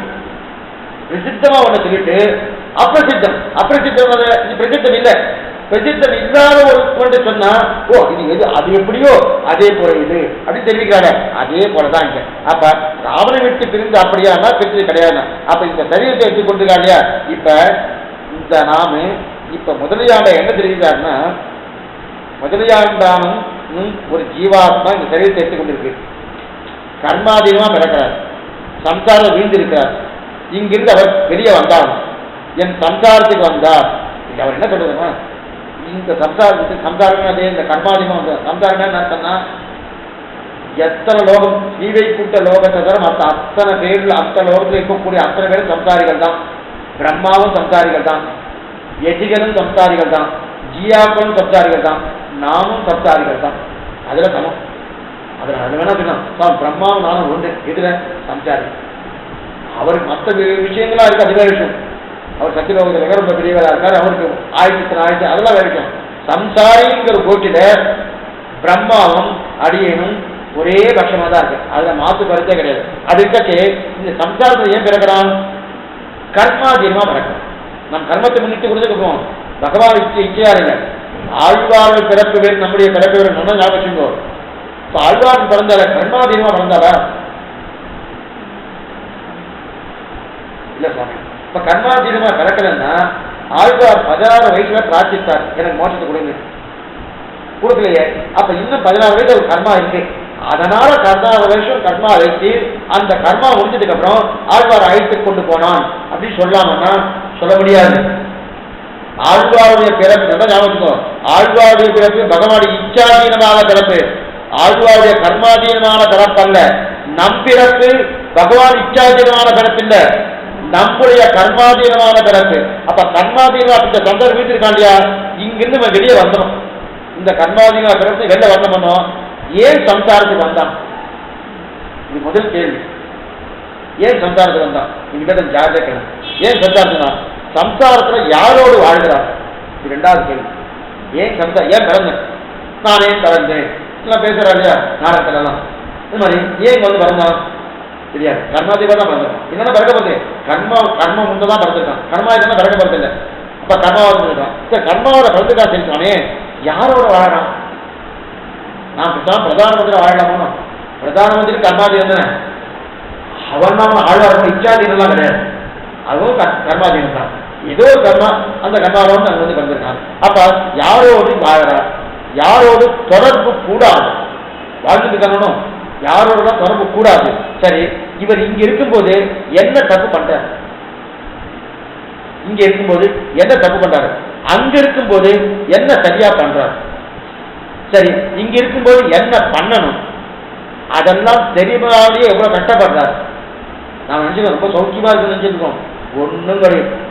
இருபாடுகள் கொள்ளியில் இருக்கும் எறும்பே போலன்னு தெரிவிக்கிறார் சுவாமி திருமங்கியாளர். வேம்பின் குழு வேம்பன்று உண்ணாத அடியே நான் பெண்ணும் உன் சேவடையர்கள் இருபாடுகள் கொள்ளியில் எவ்வூர். இந்த பக்கம் கட்டை இருக்கான், இந்த பக்கம் கட்டை எறியது, இந்த பக்கம் கட்டை எறியது. ஒரு கட்டைக்கு 2 பக்கம் எரிஞ்சிருக்கு, நடுவுல எறும்பு இருக்கு. அதோட துர்தசை என்ன? இந்த பக்கம் போனாலும் நெருப்பு ஆபத்து, இந்த பக்கம் போனாலும் நெருப்பு ஆபத்து. அதோட துர்தத்தையே தேவை, அதோட ஆபத்தான நம்ம இருக்கின்றார். ஆழ்வார் தன்னை சொல்லிக்கிறார். அது தன்னை சொல்லிக்கிறார், நான் சொல்லிட்டு இருந்தாலும் அர்த்தம். எதுக்கு சொல்ல வந்தேன்னா, அப்ப நேரா இங்க தெரியாமல் எவ்வளவு கஷ்டப்படுறோம். நம்ம சௌக்கியமா இருக்கோம், சௌக்கியமா இருக்கும் நினைச்சிட்டு இருக்கோம். நியாயமான சௌக்கியமே கிடையாது, அத்தனை கஷ்டப்பட்டு இருக்கோம். அப்ப இங்க சிக்கி கொண்டு இருக்கிறா இல்லையா, யார் காப்பாற்ற வருவா? நன்னா சிக்கிக்க யார் காப்பாற்ற வருவார்? சரி, காப்பாற்ற வருவர் நேரா வருவாரா அல்லது யாராவது ஆளை விட்டு அனுப்புவாரா? இத்தனை தெரியும் அவருக்கு 10 வாரத்தில் வரப்படுது. இந்த கேள்வி எல்லாம் ஞாபகம் வச்சிருந்தாலும் புரிதப்படும். யாராவது ஆளை விட்டு அனுப்புவாரா, நேரம் வருவாரா? நேரம் வச்சு ஆளை விட்டு அனுப்பிட்டா பின்னாடி வருவாரா மாட்டாரா? பின்னாடி வருவாரா? சரி, வருகிறவர் எப்படி என்னை காப்பாற்றுவார்? எப்படி என்ன காப்பாற்றுவார்? சரி, காப்பாற்றின பிறகு என்னை எங்க அழிச்சு போறார்? இதெல்லாமே கேள்வி. மறுபடியும் முதல்ல சொல்லிட்டு முதல்ல சம்சாரத்துல நான் கர்மாதீனமா பிறந்துட்டேன், அதுல இருந்து சந்தேகம் கிடையாது. நான் பிறந்தேன்னா ஆழ்வார போல இச்சாதீனம் கிடையாது. நான் விருப்பப்பட்டு பிறந்தேன் சுவாமி. என்ன விருப்பம்? உங்களுக்கு கர்மா தான் விருப்பம், மற்ற விருப்பம் கர்மாதீனமா பிறந்துட்டேன். பிறந்ததுக்கு அப்புறம் இங்கிருந்து கிளம்பணும், போகணும். இந்த சம்சாரத்துல கலந்து ஆகணும். இனி இங்க பிறக்க வேண்டாம். இன்னின்ற நீமை இனியா உறாமை, இனி பிறக்க மாட்டேன் பிறக்க மாட்டேன்னு. இப்ப பிறக்க மாட்டேன்னு இங்கிருந்து வெளியே வந்தான்னு, சம்சாரத்துக்குள்ள வந்தான்னா, சம்சாரத்துல வந்ததுக்கு அப்புறம் யாரோட வாழலாம்? நல்லவளோட வாழலாம், தீவலோட வாழலாம், யாரோட வாழலாம்? அதுக்கு மேல யாரோட தொடர்பு இவனுக்கு இந்த சம்சாரத்துக்கு? அதுக்கப்புறம் இங்க இருக்கும்போது என்ன தப்பு பண்றான்? இங்க பண்றானே சஞ்சித கர்மா, பிராரப்த கர்மா அனுபவிக்கிறது கர்மா பண்ண யாரோட எது தப்பு பண்றான்? சரி, இங்க இருக்கும்போது என்ன சரியா பண்றான்? சரியா பண்றான். என்ன தெரியாதவங்க வந்து காலட்சத்தை உங்களுக்கு வந்து கேட்கணும், அது சரிதானே? தப்பு கிடையாது, அது சரிதானே. அப்ப சரியா பண்றாடியா, என்ன சரி பண்றான்? அதுக்கு மேல இங்க இருக்கும்போது என்ன பண்ணணும்? சரி, இது தெரியாம எவ்வளவு கஷ்டப்படுறான், என்ன பண்ணணும் தெரியல, எவ்வளவு கஷ்டப்படுறான். சரி, இங்க சிக்கின்னு இருக்கானே, இவரை யார் வந்து காப்பாற்றுவா? சார், காப்பாற்ற வர நேரா வருவாரா, யாரா ஆரம்பிச்சுவாரா? சார், ஆரம்பிச்சுதா பின்னாடி வருவாரா? சரி, காப்பாற்றுறதுக்கு அப்புறம் இவர் எங்க போவார்? இவர் எங்க கொண்டு வைப்பார்? இத்தனையும் கேள்வி. இந்த கேள்விக்கு நேரா பதில் சொல்லியிருக்காங்க. பதில் சொல்ல நீங்க இந்த கேள்வி நல்லா வச்சுக்கோ. இந்த 10 கேள்வி, இந்த 10 கேள்வி நேரா பதில் சொல்ல. நேரா பதில் சொல்லாம இந்த கேள்விக்கு சீதையை திருஷ்டாந்தம் ஆகிட்டார். சீதையை திருஷ்டாந்தம் ஆகிட்டார். பிரியத்துக்காக நம்ம ஒரு காரியம் பண்றோம், இந்த காரியம் பண்ண இதெல்லாம் என்ன அவர் பண்ணாரு அதே போல அப்படின்னு. அப்ப நான் பண்ண காரியத்துக்கு திருஷ்டாந்தம் யாரு? அவர் பண்ணது போலட்டும். அதே போல கட்டு இந்த சம்சாரத்தை வந்ததுக்கு, சம்சாரத்தை கஷ்டப்படுறதுக்கு, சம்சாரத்தை யாரோட கூப்பிடுறான், யாரோட பழகிறேன், யாரோட சரியா பண்றேன், யாரோட இருந்து வெறுத்துட்டு இருக்கேன், யாரோட காப்பாற்று அழிச்சு போறான், எங்க அழிச்சு போறான், அழிச்சுட்டு என்ன பண்றேன், இத்தனை கேள்விக்கும் சீத்தையை திஷ்டாந்தம் வாங்கினார். அப்ப சீத்தையை திஷ்டாந்தம் வாங்கினா இப்ப நாம இந்த சம்சாரத்தில் இருக்கிறதுக்கும் சீத்தைக்கும் சம்பந்தம் வந்து தரும். திஷ்டாந்தம்னால சம்பந்தம். சீத்தையோட சம்பந்தமா சொன்னேன், தேவையில்லை சொன்னேன். இப்ப சீத்தை விராட்டு, இப்ப நாம விராட்டியானா சீத்தை எந்த நிலையில இருந்து சம்பந்தப்படுத்துறான்னு பார்க்கணும். சீத்தையோட சம்பந்தப்பட்டான்னா என்ன அர்த்தம்னா, இந்த கேள்விக்கு நீ செஞ்சாங்க. சீத்தை அசோகத்தில் இருந்தாலே, சிறைப்பட்டாலே, அவள் எப்படி சிறைப்பட்டாலோ ஜீவாத்மா அதே போல இந்த சரீரத்துக்குள்ளே சிறைப்பட்டான். இந்த சரீரமே ஜெய். சீத்தைக்கு அசோகவனம் ஜெய். நமக்கு எது நமக்குன்னா இந்த இடத்துல ஆத்மா சொல்றதுன்னு அர்த்தம். நமக்குன்னா இந்த சரீரத்தோடு சேர்த்து நமக்குன்னு அர்த்தம் இல்லை, புரியுதா? சரீரம் வேறு அர்த்தம். 18 வாரத்தில் முதல்ல அதுதான் பார்த்தோம். இனிமேல் திருப்பி அந்த பாலபாரத்தை போடுறாங்க. அது முடிஞ்சு போச்சு, அது முடிஞ்சுக்கிற சாமி. இதுக்கு என்ன அர்த்தம் கேட்டா அப்ப 18 வாரத்தை கேட்கறதுல அர்த்தமா போகும். அதுங்க தெரியாது ஆத்ம விவேகம், சரீரம் வேறு ஆத்மா வேறு. அப்ப நமக்கு சீட்டு அசோகத்தை போய் சிறைப்பட்டால் அவ சிறைப்பட்டது அதே போல இந்த ஜீவாத்மாவன் இந்த சரீரத்துக்குள்ளே சிறைப்பட்டு கிடக்கிறான். இப்ப சரீரம் சிறையா? சிறைதான். அதனால்தான் ஆழ்வார் வேண்டாம் வேண்டாம் தொலைச்சுக்கணும் தொலைச்சுக்கணும் தொலைச்சுக்கணும் தொலைச்சுக்கணும் எல்லா ஆழ்வாரும் சரீரம் தியாகம், சரீரம் தியாகம், சரீரம் தியாகம். ஏன் சொல்றாருன்னா இது ஒரு சிறை. இந்த சிறை வேண்டாம். அவன் எப்படி சிறைப்பட்டாலோ ஜீவாத்மா இந்த சரீரத்துக்குள்ள அப்படிதான் சிறைப்பட்டுட்டான். இப்ப 10 கேள்வி சொன்னேன் இல்லையா, இந்த 10 கேள்வி அங்கங்க சொல்லிட்டான். இந்த கேள்வி ஒவ்வொன்றும் சீட்டை எடுத்து வச்சு பார்க்கணும். சீட்டை எங்க சிறைப்பட்டால்? அசோகனத்தை. சீதை எங்க சூழ்நிட்டு இருந்தா? சீத்தை யாரோடு துண்டப்பட்டா? சீத்தை எதனால் அந்த இடத்துக்கு போனா? சீத்தை யாரை காப்பாற்ற வந்தா? சீத்தைக்கு என்ன அடையாளம் கொடுத்தா? சீதை என்ன அடையாளம் திருப்பி கொடுத்தா? அதன் பிறகு சீத்தையை ரட்சிக்க வந்தது யாரு? வந்தவர் யாரோட சண்டை போட்டார்? அந்த போடுவதற்குள்ள யாராலும் சீத்தைக்கு துன்பம் கொடுத்தா? கடைசியை சீத்தை எப்படி விடுவித்து பண்ணி போனா? எங்க கூப்பிட்டு போகணும்னா, என்ன பட்டாபிஷேகம் பண்ணா, இதெல்லாம் நம்ம முதல்ல நம்ம 10 விஷயம் பார்த்தோமோ அதோட சீத்தையோடு 10 விஷயம் பார்க்கணும். இதான் ரொம்ப விஷயம். இப்ப இதே கேள்வி ஒரு சம்சாரி ஜீவாத்மா சம்சாரத்தில் இருக்கிறதுக்கு சொல்லிடலாம். ஏன்னா இந்த கேள்விகளுக்கெல்லாம் பதில் எப்படின்னா சீத்தையை திருஷ்டாந்தமாக பதில் சொல்றாரு. நாம ஏன் வந்திருக்கோம்? கர்மாதிமா. சீத்தையே அங்க போனா ஏதோ ஒரு காரணம். சீத்தையே சிறப்பட்டார், ஒரு காரணம் இல்லாமல் சிறப்பட முடியாது. அப்ப இப்ப நாம சிறப்பட்டது சரீரத்துக்குள்ள, சீத்தை சிறப்பட்டது அசோகத்துக்குள்ள. அப்ப அவ சிறப்பட்டதுக்கு ஒரு காரணம் இருக்கு, நாம சிறப்பட்டதுக்கு ஒரு காரணம் இருக்கு. இப்ப நாம சிறப்பட்டது கர்மாதீனமா, அவ சிறப்பட்டது கர்மாதீனமானா ஒரு காரணம் இருக்கு, ஏதோ ஒரு காரணம் இருக்கு. அந்த காரணம் என்ன? அப்ப நம்முடைய காரணம் சீத்தையுடைய காரணம் ஒன்று. சீதையை போலதான் இஷ்டம் எடுக்கிறார். சொல்லாது அழுகே மேல வச்சப்பட்டேன். எது சொல்ல இந்த கேள்விக்கெல்லாம் எப்படி பதில் கிடைக்குமான்னா பிரியக்கிறாங்க. அதாவது சீத்தை கதையை நன்னா சொல்லலாம். சீத்தை கதை எல்லாருக்கும் தெரியும், எல்லாரும் தெரிஞ்சு வச்சுக்கணும். நம் கதை தான் தெரியாது.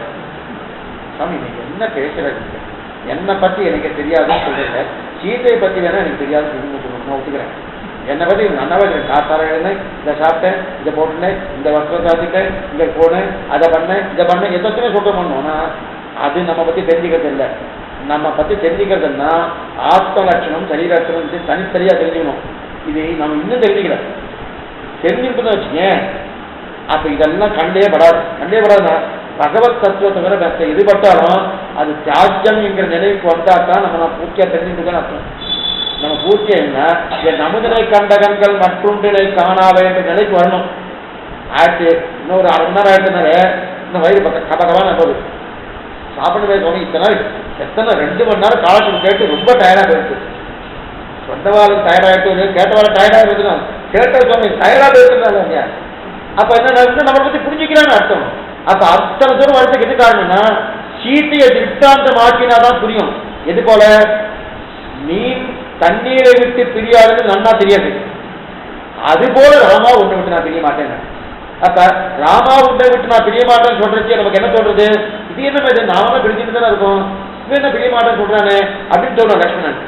அப்ப இல்ல எப்படி மீன் தண்ணீரை விட்டு பிரிஞ்சா அது பிராணம் போயிடுமோ அதே நிலை தான் லட்சுமணனுக்கு சொன்னேன். ஓ அப்படியா, அப்ப தன்னா பிரிய இருக்கணும். அதே போல நம்முடைய வாழ்க்கை இதே நிலை 1 2 10 இருக்கு. ஆனா 10 நமக்கு நன்னாவே இருக்கு, நாம புரிஞ்சுக்கல.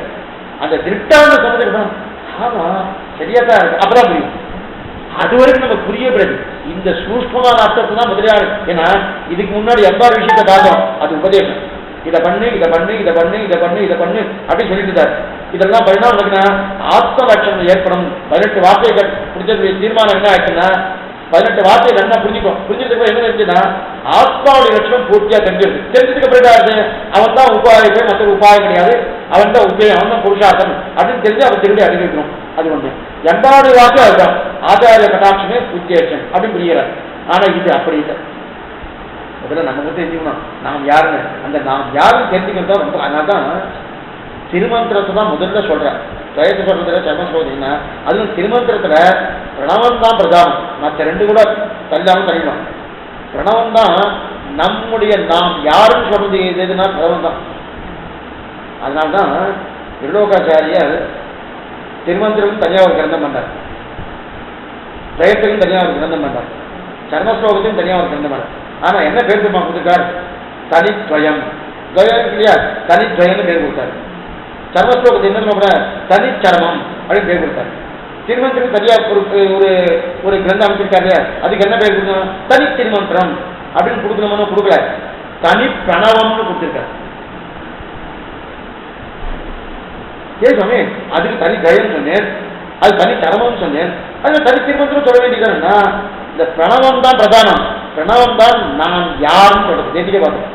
நான் யாருன்னா இந்த சுரூபஞானத அனன்யா விசேஷத்துவம், அனன்ய பிரணத்துவம், அனன்ய போக்கியத்துவம், தாய் பாசனம், மகள் பாசனம், தோழி பாசனம், சம்பந்த ஞானத்தை கொடுக்கறது தோழி பாசனம். அது தாய் பாசனம் ஆசைப்படாது சாமியை அவனால ரட்சிக்கப்படலாம் அமைதியா இருக்கு சொல்றது. அது மகள் பாசனம் துடிப்பு. இந்த 3 உணர்ச்சி, துணிவு, துடிப்பு, சஸ்தாவஸ்தைகளுக்கு தோழி, மகள், தாய் பாசனமே. அதை அதுக்காக சொன்னால் இதுக்கு நம்ம பார்த்தோமோ இதுக்கு சொல்ல வந்தேன்னா அப்ப நான் யாருன்னு தெரிஞ்சுக்கிறோமோ தெரிஞ்சிருந்தா தான் நான் என்ன ஆசைப்படலாம் தெரியும். நான் மாடுன்னு தெரிஞ்சுட்டா புல் வேணும், நான் மனுஷன் தெரிஞ்சுட்டா அன்னாகாரம் வேணும், நான் பசுன்னு இது அதே நான் வந்து மிருகம்னு தெரிஞ்சா புலின்னு தெரிஞ்சா எனக்கு இறைச்சி வேணும். அப்ப நான் அதே நான் வந்து பாம்புன்னு தெரிஞ்சுட்டா அதுக்குண்டான பூச்சிப்புட்டு வேணும்.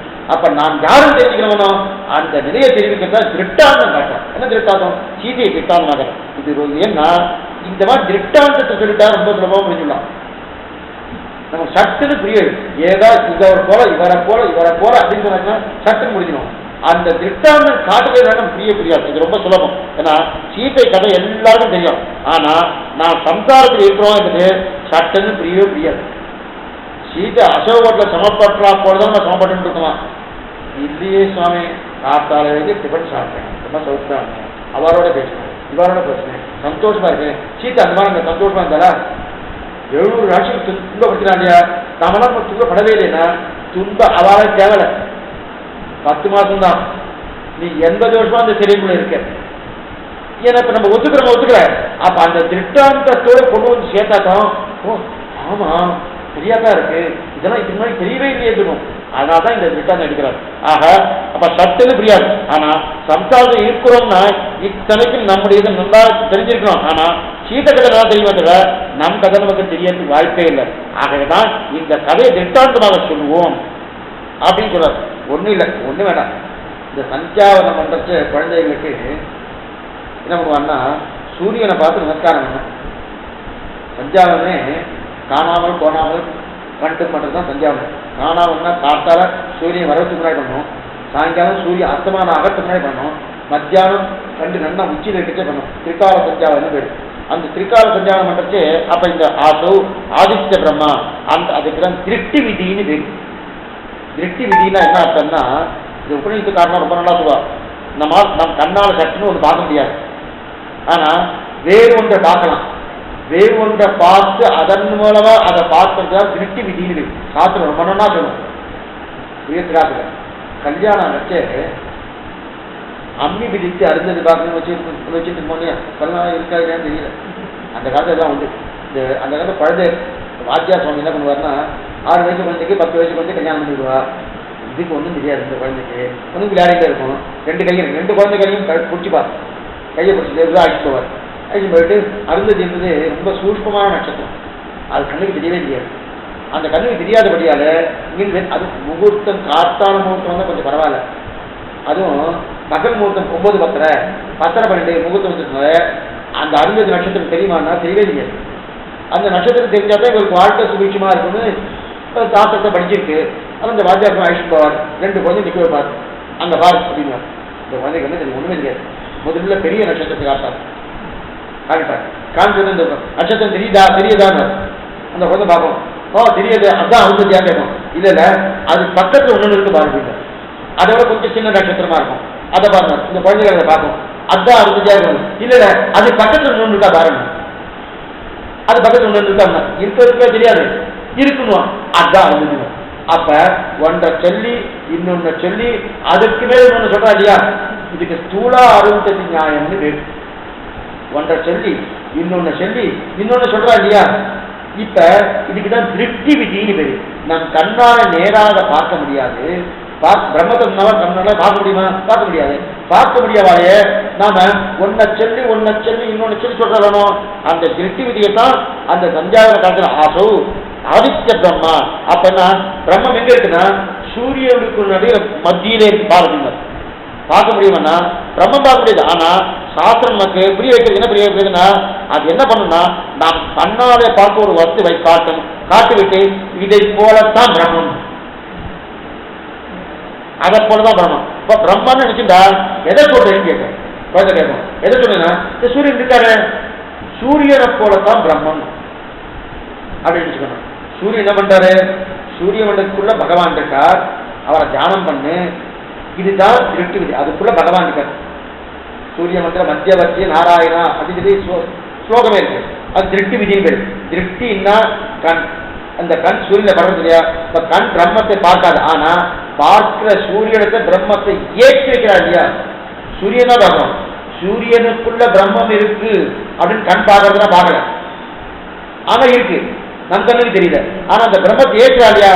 ஏன் எப்படி சொல்றான்னா இல்லைன்னா இவனால புரிஞ்சிக்க முடியாது. இவனால புரிஞ்சு கொள்ள முடியுமானா புரிஞ்சு கொள்ளவே முடியாது. பிரியத்துக்காக ஒரு விஷயம் சொல்றேன், ஒரே ஒரு விஷயம் சொல்றேன். விஞ்ஞாபனம் மாற்றம் போனோம். ஆழ்வார் சாமானாதிகரண்யம் வையதிகரண்யம் ரெண்டு இருக்கு. சரீராத்மபாவம் இருக்கு.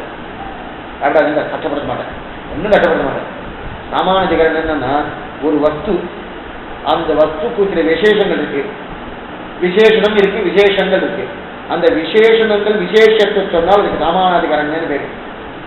சாமானாதிகரண்யம் இருக்கு. இப்ப அந்த விஷயத்துக்கு போக வேண்டாம். இப்ப ஆழ்வார் ஒரு பாட்டு, நீராய் நிலனாய் தீயாய் தாளாய் நெடுவானாய் சீராய் சுடர்கள் இரண்டாய் சிவனாய் அயனானாய் கூறாளாடி வஞ்சங்கேந்தி கொடியேன் பால்வாராய் ஒரு நாள் முன்னம் பின்னம் மகிழவே. 6ஆம் 10 உபதாந்தி முதல் பாசனம் இதை தெரிவிக்கிறார். பெருமாளை கூப்பிடாரு, ஓடு கூப்பிட்டு கூப்பிடாரு. அது மனவளவனுடைய திருவாழ்வு நீராகி கேட்டவர்கள் நெஞ்சறிய மாலும் ஏறால் விசந்து இருப்பரிதா ஆறாத காலனுடன் கூப்பிட்டு காரிமான்னு சொல்லி ஓடிடவே ஒய்யும் புலவும் திருவாழ்வு ஓடு சத்தம் போடுறாராம். அது கருத்த பாட்டு தான் திருவேங்கடியான் பாட்டு, அகலகிரியான் பாட்டு. அவர் அங்கதான் இருக்க முடியலாம். இங்க சத்தம் போடுறது ஸ்ரீவைகுண்டத்துல போய் இடிக்குதான். நீராகி கேட்டவர் நெஞ்சறிக மாலுக்கு ஏறால் திருவாழ்வு இருந்தால் அவசியம் கொஞ்சமாக தெரிஞ்சுக்கணும். அந்த மாதிரி ஒவ்வொன்று சொல்லுவோம். தெரிஞ்சுட்டா என்னன்னா இந்த 10 பாட்டுடைய அர்த்தத்தை புரிஞ்சு வைக்கிறார் சுவாமி நிர்வாகம். ஆச்சரியமான ஒரு விஷயம். அப்படியே புரிகிறார். அது என்ன, நீராகி கேட்டவர்கள் நெஞ்சறிய மாலுக்கும் ஏறால் விசும்பில் விசுமா திருவிழை கொடுத்தார் இருப்பது. அதனால் அது இருக்க முடியல. அவ்வளவு தூரம் இங்க சில பேர் சத்தம் போட்டுருந்தா என்ன சத்தம் காதை பொட்டிப்பா, காதை பொட்டிருந்தாலும் முடியல வெளில வந்துடா இல்லையா, அந்த மாதிரி காதை பொத்திக்கிறது சீக்கிரம் சத்தம் இந்த சத்தம் போடுது. அந்த இருக்க முடியல. இருப்படிதா ஆறாத காதலுடன் கூப்பிட்டு அப்படிப்பட்ட காதலுடன் கூப்பிட்டு காரிமாரின் சொல்லை ஓதியதே அவன் சொல்ல போது பெருமாள ஓதுன்னு சொல்ல மனதாளமாக காரிமாரன் சொல்லை போது என்ன ஆகும், ஓதிடவே உய்யும் உலகு. இந்த உலகு உயிர் வேணும்னா சீவன் நாராயண சொல்ல சொல்லுன்னு சொல்லல, காரிமாரன் சொல்ல சொல்லுனார். ஏன்னா காரிமாரன் சொல்ல சொன்னாதான் பெருமாள் எழுதுவார். அதை சொல்ல சொன்னா பக்கத்திலே பாருங்க யார் திட்டாங்கன்னா காரிமாரன் சொல்ல மதுரகவியாவை சொன்னார். மதுரகவியாவை திருமுடி எனக்கு கிடைக்குமான்னு அவர் நினைச்சிட்டு இருக்கார். மதுரைக்கு வேண்டாம் வேண்டாம் தள்ளுறார். இது ஒரு அர்த்தம். 2வது அர்த்தம், காரிமாரன் சொல்லுன்னா காரிமாரன் பாடின பாட்டு திருவாழ்வு இருக்க அந்த சொல்லல, காரிமாரன் சொன்னாலே திருவாழ்விலே பவன். 2வது சூட்டு மனவாளமாவனுக்கு ஒரு அர்த்தத்தை கொடுக்குற யாருமே இல்லை. காரிமாரன் சொல்லை 2 பேர் காரிமாரன் சொல்லைன்னா திருவாழ்வு ஒரு அர்த்தம். காரிமாரன் ஒரு சொல்லிருக்க அந்த சொல்லே போறோம். காரிமாரன் பண்ணிய திருவாழ்வு சொல்ல வேண்டாம். சடகோ இவர் என்ன பண்ணார், மதுரையாரு ஓன்னு திருவாழி பாடினார ஒண்ணும் பண்ணல. காரிமாரன் சொன்னார், திருதந்தாகம் தேவபிரானே கையகோர திருவிழக்கான் பண்ணான் அப்படின்னு. பெரியவன் குருகூர் நகர் நம்பி காலுடைய நாள், திருக்குறுகூர் நம்பி காலுடைய நாள், அடியேன் பெற்ற நம்பியும் தெரிவிக்கிறார். அப்ப காரிமாரன் சொன்னாரே போறோம். இதுதான் முதல் பாட்டை தெரிவிக்கிறார்.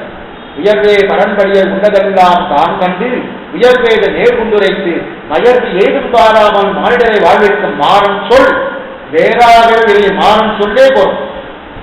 அதற்கு இதே அபிப்பிராயம் தான். மாறன் சொல்னா திருவாழ்வை, மாறன் என்கிற சொல்லி இருக்கு இல்லையா, திருவாழ்வை சொல்ல வேண்டாம், மாறன்னு சொன்னாலே போறோம். வேறாக வீடு பேரு நிச்சயமாயிருக்கு இதுக்கு சொல்ல வந்தேன்னா அதை தெரிவிக்கிறார். அப்ப பெருமாளை கூப்பிடுறார், நீ எனக்கு சேலை காய்க்கணும் சேலை காய்க்கணும். பெருமாள் அங்கிருந்து வந்தார். ஆழ்வே இன்னைக்கு தான் நீங்க ஒழுங்கா பாடிருக்கீங்க. என்ன ஒழுங்கா நன்னுதான் பாடினேன் இல்ல, நீர் என்ன செவிக்கணும் செவிக்கணும் சொல்லிடணும், நீரே சொல்லிக்கணும். நீரா நிலனாய் தீயாய் காலாய் நெடுவானாய் சொல்லிடணும். இப்ப தீர்த்தமா இருக்கணும், நீரா நான் இருக்கேன், நிலனா நான் இருக்கேன், தீயாய் நான் இருக்கேன், விசும்பா நான் இருக்கேன், காலாய் நான் இருக்கேன், காத்தா நான் இருக்கேன், எல்லாம் இருக்கணும். நல்லா தெரிவிச்சுக்கணும். இனிமே என்ன தொந்தரவு பண்ணாது. பெருமாள் மூச்சு விட்டார், என்ன தொந்தரவே பண்ணாது. தீர்த்தத்தை தெரிவிச்சுக்கோ, இதுதான் பெருமாள். காற்றை தெரிவிச்சுக்கோ, இதுதான் பெருமாள். அக்னியை தெரிவிச்சுக்கோ, இதுதான் பெருமாள். விசும்பை தெரிவிச்சுக்கோ, இதுதான் பெருமாள். பிருத்திவியை தெரிவிச்சுக்கோ, இதுதான் பெருமாள் அப்படின்னாரு. ஆழ்வார் பார்த்தார், அதெல்லாம் பெருமாள் நினைக்க தெரியும், நீங்களும் சொல்ல வேண்டாம். ஆனா நீ எப்படி வரணும், கூறார் ஆடி வம்சங்கேந்தி கொடியேன் பால் வாராய், நீ இப்படிதான் இருக்கேன்னு ஒரு திருஷ்டாந்த சொல்லுங்க தவிர, அப்ப நீரே தான் நீரே எல்லாம் பண்ணுமா, தீயே எல்லாம் பண்ணுமா, அது இல்ல. நீராயிருக்க தீயாயிருக்க கலாயிருக்க இதுவாதான் இருக்க.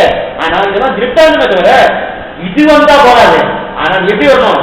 உன்னுடைய இயற்கையான சுபாவமே கூடாராடி வெஞ்சம் கேட்டு கொடியேற்பால் வாராய் ஒரு நாள் மண்ணும் பெண்ணும் பகழு அப்படின்னு சொல்லிக்கிறாரு. அதே போல இந்த திருப்தி விதினா என்ன அர்த்தம்னா அதை போலன்னு தீர்த்தத்துல பிரம்மத்தை பார்க்கணும்.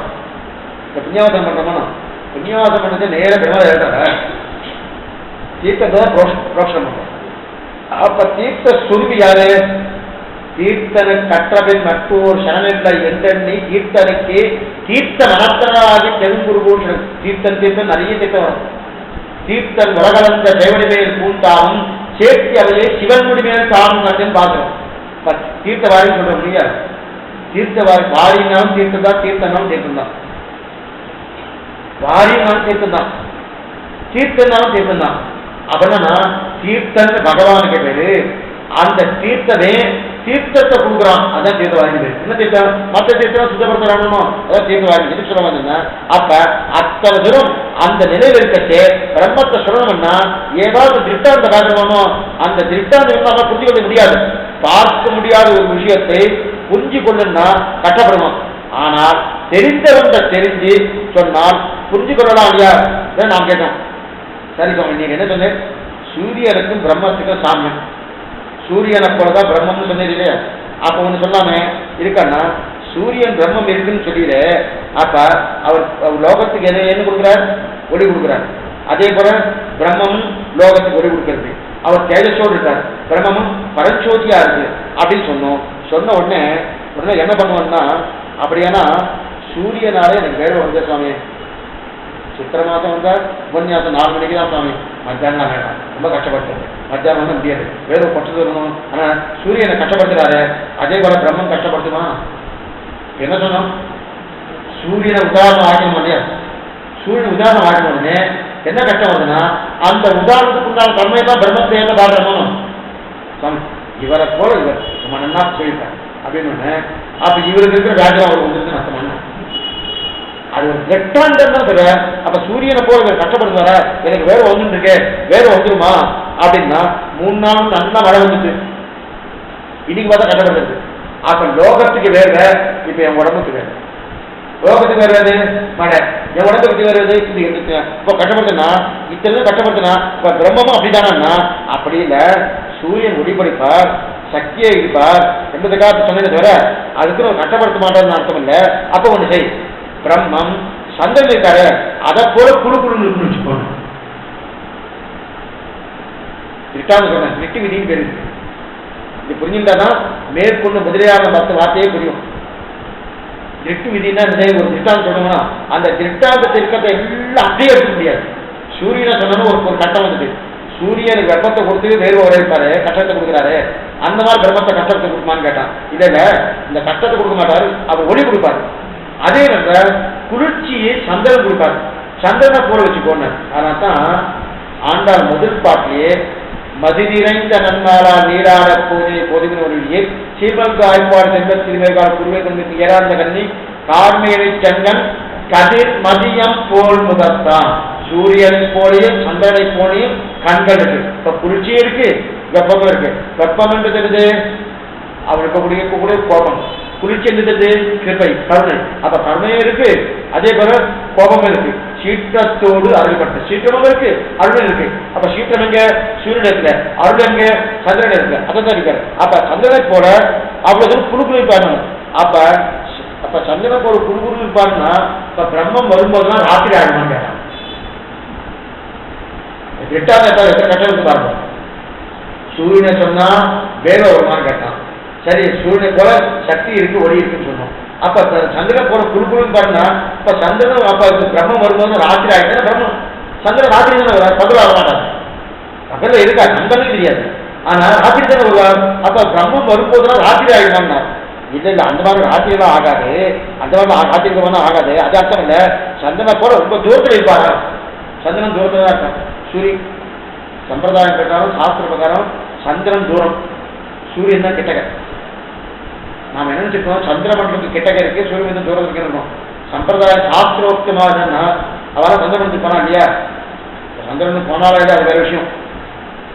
சூரியனை தாண்டி தான் சந்திரமண்டலமே போகணும். எங்க தெரியுமா? உன்விதியில் புனருருவி ஒரு காலம் நிற்ப ஒரு காலம் காமரிசை ரமணன் உள்ளத்து என்மதியும் கடன் கண்ட வீதி போகி இருவிசெம்பினோடு போய் இருந்து மேலை தன்மதியும் கதிரவனும் தவிரமோடி பாதத்தில் இருக்கிறார். சாஸ்திரோக்தமா என்ன இல்லைன்னா சூரியன் தான் பக்கத்தில் இருக்கான். பக்கத்துல சந்திரனை தாண்டி முன்னாடி சூரியனை தாண்டினாதான் சந்திரமண்டலம் இருக்கு. அப்ப சந்திரமண்டலம் வரணும்னா சூரிய மண்டலம் கிட்டக்க இருக்கு, சந்திரமண்டலம் தூட்டம் இருக்கு. அப்ப நான் பிரம்மத்தை சேவிக்கணும்னா அப்ப ரொம்ப தூரம் பாரு கிட்டக்க இருப்பாங்களா அப்படின்னு நான் கேட்கறான். ஒவ்வொரு நிமிஷம் கிட்டே வரப்பாங்க. இந்த மாதிரி ஆட்சேபம் வந்து வந்து வந்து வந்து அப்படியே முடிச்சு சாஸ்திரம் முடிச்சிடும். இதுதான் பிரம்மம் முடிச்சோம். இது சொல்லுங்க தூரத்தை பாருங்க. இல்ல அதெல்லாம் தூரம் விளக்கு இருக்கேன், விளக்கு பக்கத்துல இருக்கேன், விளக்கு பாருங்கன்னு சொல்றேன். விளக்கு பாருங்கன்னு சொன்னோடனே விளக்கு போல வெளிச்சம் கொடுப்பார், விளக்க போல நிலையா இருப்பார், நல்லா இருக்கும் அப்படின்னு சொன்னோடனே இப்ப விளக்க நான் ஊதினா அழிஞ்சுடுவேமே, அந்த மாதிரி பிரம்ம அழிஞ்சு விடுவார். இப்படி ஒவ்வொரு நாள் கேட்டுட்டே இந்த கடைசியில இதுதான் பிரம்மான்னு ஒரு நிலைக்கு வந்துடும். சாஸ்திரம் திருட்டான்னு சொல்லிட்டே வரும். சொல்லிட்டே வந்து கடைசியில பிரம்மத்தை கொண்டு சேர்க்கும். அதற்கு திருஷ்டி விதின்னு பேரு. நான் சொன்னேன் திருஷ்டி விதின்னு பேரு. கொஞ்சம் ஏன்னா இதை புரிஞ்சுக்கணும்னா உடனே ஒரு உபன்யாசம் முடியாது, 10 நாள் முடியாது. குறைஞ்சபுரம் பாடம் முடிஞ்சு 16 வருஷங்கள் அந்த அந்த பாடத்துல இருந்து ஆதாண்ட சிசூஷை பண்ணிட்டு கேட்டதான் 16 வருஷம் போகும். இதுதான் பிரம்மம். அப்பவும் பிரம்மத்தை பிரத்யட்சமா சேவிக்க முடியாது, உணரலாமே தவிர பிரத்யட்சமா சேவிக்கிறது என்னன்னா அங்கதான் சேவிக்க முடியுமா. புரியத்துக்காக ஒரு விஷயம் சொல்றேன். ஆழ்வார் சுருமிசம் படிப்புகள் பாத்திரம் பாடினார்.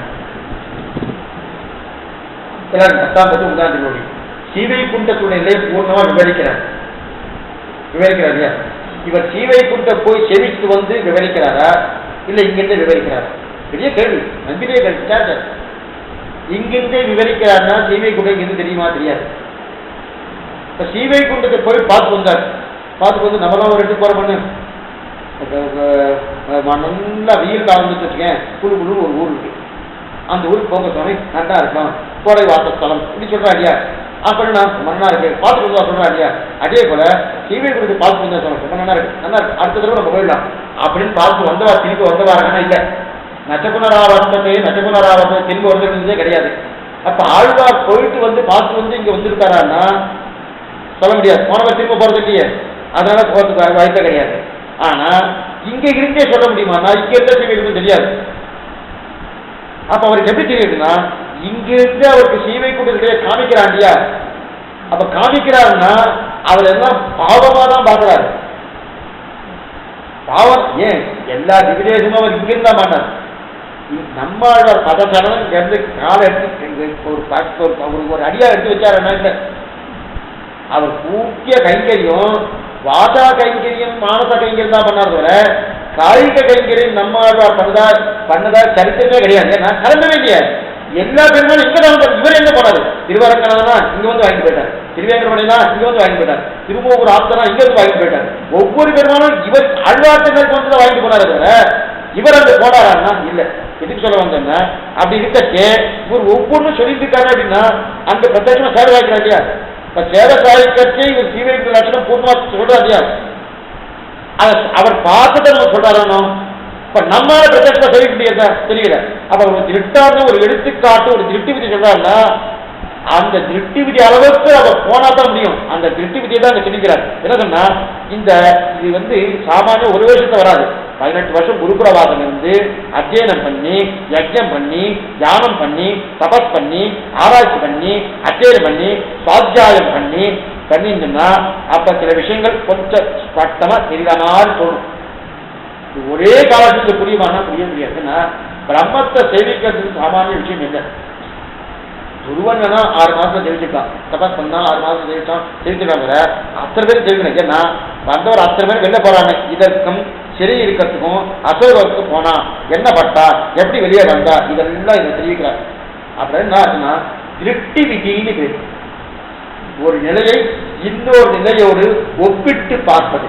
ஒப்பிட்டு பார்த்தா என்னன்னா சட்டுன்னு புரியும், இல்லைன்னா புரியாது. ஒப்பிட்டு பார்த்தா தான் புரியும், ஒப்பிடாம புரியாது. நான் புரியத்துக்காக சொல்றேன். திருவில்லிக்கேணி சக்கரமணம் வாங்கிட்டோம், காஞ்சிபுரத்தில் சக்கரமணம் அப்படி போட்டிக்காக சொல்லல. அப்படின்னா காஞ்சிபுரத்துக்கு எல்லாம் இந்த சோனியா இது மட்டன் சொல்கிற எல்லாமே சக்கரம் வாங்கணும். சுவாமி இந்த சக்கரமும் நல்லா இருக்கு. காஞ்சிபுரத்தில் இட்லி வாங்கணும், திருவள்ளுவர் இட்லி வாங்கணும், காஞ்சிபுரம் இட்லி ரொம்ப நல்லா இருக்குன்னா அப்போ என்னது ஒன்றுக்கு ஒப்பு நோக்கணுமோ. ஒப்பு நோக்கு பார்க்கச்சு ஒன்றும் வேணும். நாமே ஆட்டில் தெளிவு மாற்றம் பண்ணணும். நேற்றுக்கு ஒரு தெளிவு பண்ணியிருப்போம், இங்கே ஒரு தெளிவு பண்ணிருக்கோம், போன வாரம் ஒரு தெளிவு பண்ணியிருக்கோம், போன வாரம் பொங்கல் பண்ணியிருக்கோம், இந்த வாரம் பொங்கல். இந்த தர்மபுரத்தில் அந்த ஒரு 10,000 பண்ணுவார், போன வாரம் பொங்கல் பண்ணா இருந்துட்டு இந்த வாரம் மேலே சொல்கிறாரு. அப்போ என்ன ஒப்பு நோக்கிறார்? போன வாரம் பொங்கலையும் இந்த வாரம் பொங்கல் ஒப்பு நோக்கிறாரா இல்லையா? அப்போ ஒப்பு நோக்கச்சு அப்போ இந்த வாரம் பொங்கல் நன்னா இல்லை, போன வாரம் பொங்கல் நன்னா இருக்குன்னு தெரியணும். அது நன்னா இல்லையே சொல்லிட்டா இந்த ஒப்பு நோக்குதல் இல்லைன்னாலே நமக்கு புரியறதுக்கு கொஞ்சம் கஷ்டப்படும். ஒப்பு நோக்கம் இருந்துன்னு வச்சுக்கேன் நல்லா புரியும். அதைத்தான் இங்க ஒப்பு நோக்கம், அதை தெரிஞ்சுக்கிறேன். அப்ப இவன் வந்து சீத்தைக்கு எதற்காக அசோகரத்துக்கு போனா இங்க நல்லா கேட்க எப்படி வெளியே வந்தா, இதற்கும் சீதைக்கும் என்ன சம்பந்தம், என்ன பட்டால் அங்க எப்படி வெளியே வந்தால், வந்து என்ன ஆசைப்பட்டால் என்பதற்கும் இந்த ரெண்டுக்கும் அழகான சாமியம் ஒப்பு நோக்குதல். அந்த ஒப்பு நோக்குதல் தான் ரொம்ப முக்கியம். இது சில பேர் தான் இன்னைக்கு முனைவர் பட்டம் வாங்குறா இல்லையா, டாக்டரேட். அந்த முனைவர் பட்டம் வாங்குறா இல்லையா, அந்த முனைவர் பட்டம் வந்து முதல்ல இளநிலை இளங்கலை பட்டம்னு ஒன்று முதல்ல வாங்குவா. அது வாங்குவா, அது ஒரு 2 வருஷம் படிக்கணும். இளங்கலை பட்டம்னு பேர், அது 2 வருஷம் படிக்கணும். அதுக்கப்புறம் முதுகலை பட்டம்னு பேர், அது சில வருஷம் படிக்கணும். அதுக்கு பிறகு 3-4 வருஷம் ஆராய்ச்சி பண்ணி கட்டுரைலாம் எழுதி அதுக்கப்புறம் முனைவர் பட்டம் டாக்டரேட் பட்டம் வாங்குறா பாருங்க, முனைவர் பட்டம் வாங்குறா இல்லையா. அது மாதிரி இப்போ இவர் இந்த மாதிரி ஆராய்ச்சி பண்ணி இவருக்கு ஒரு எழுத்துல ஒவ்வொருத்துக்கும் ஒவ்வொரு வார்த்தைக்கும் முனைவர் பட்டம் கொடுக்கணும்.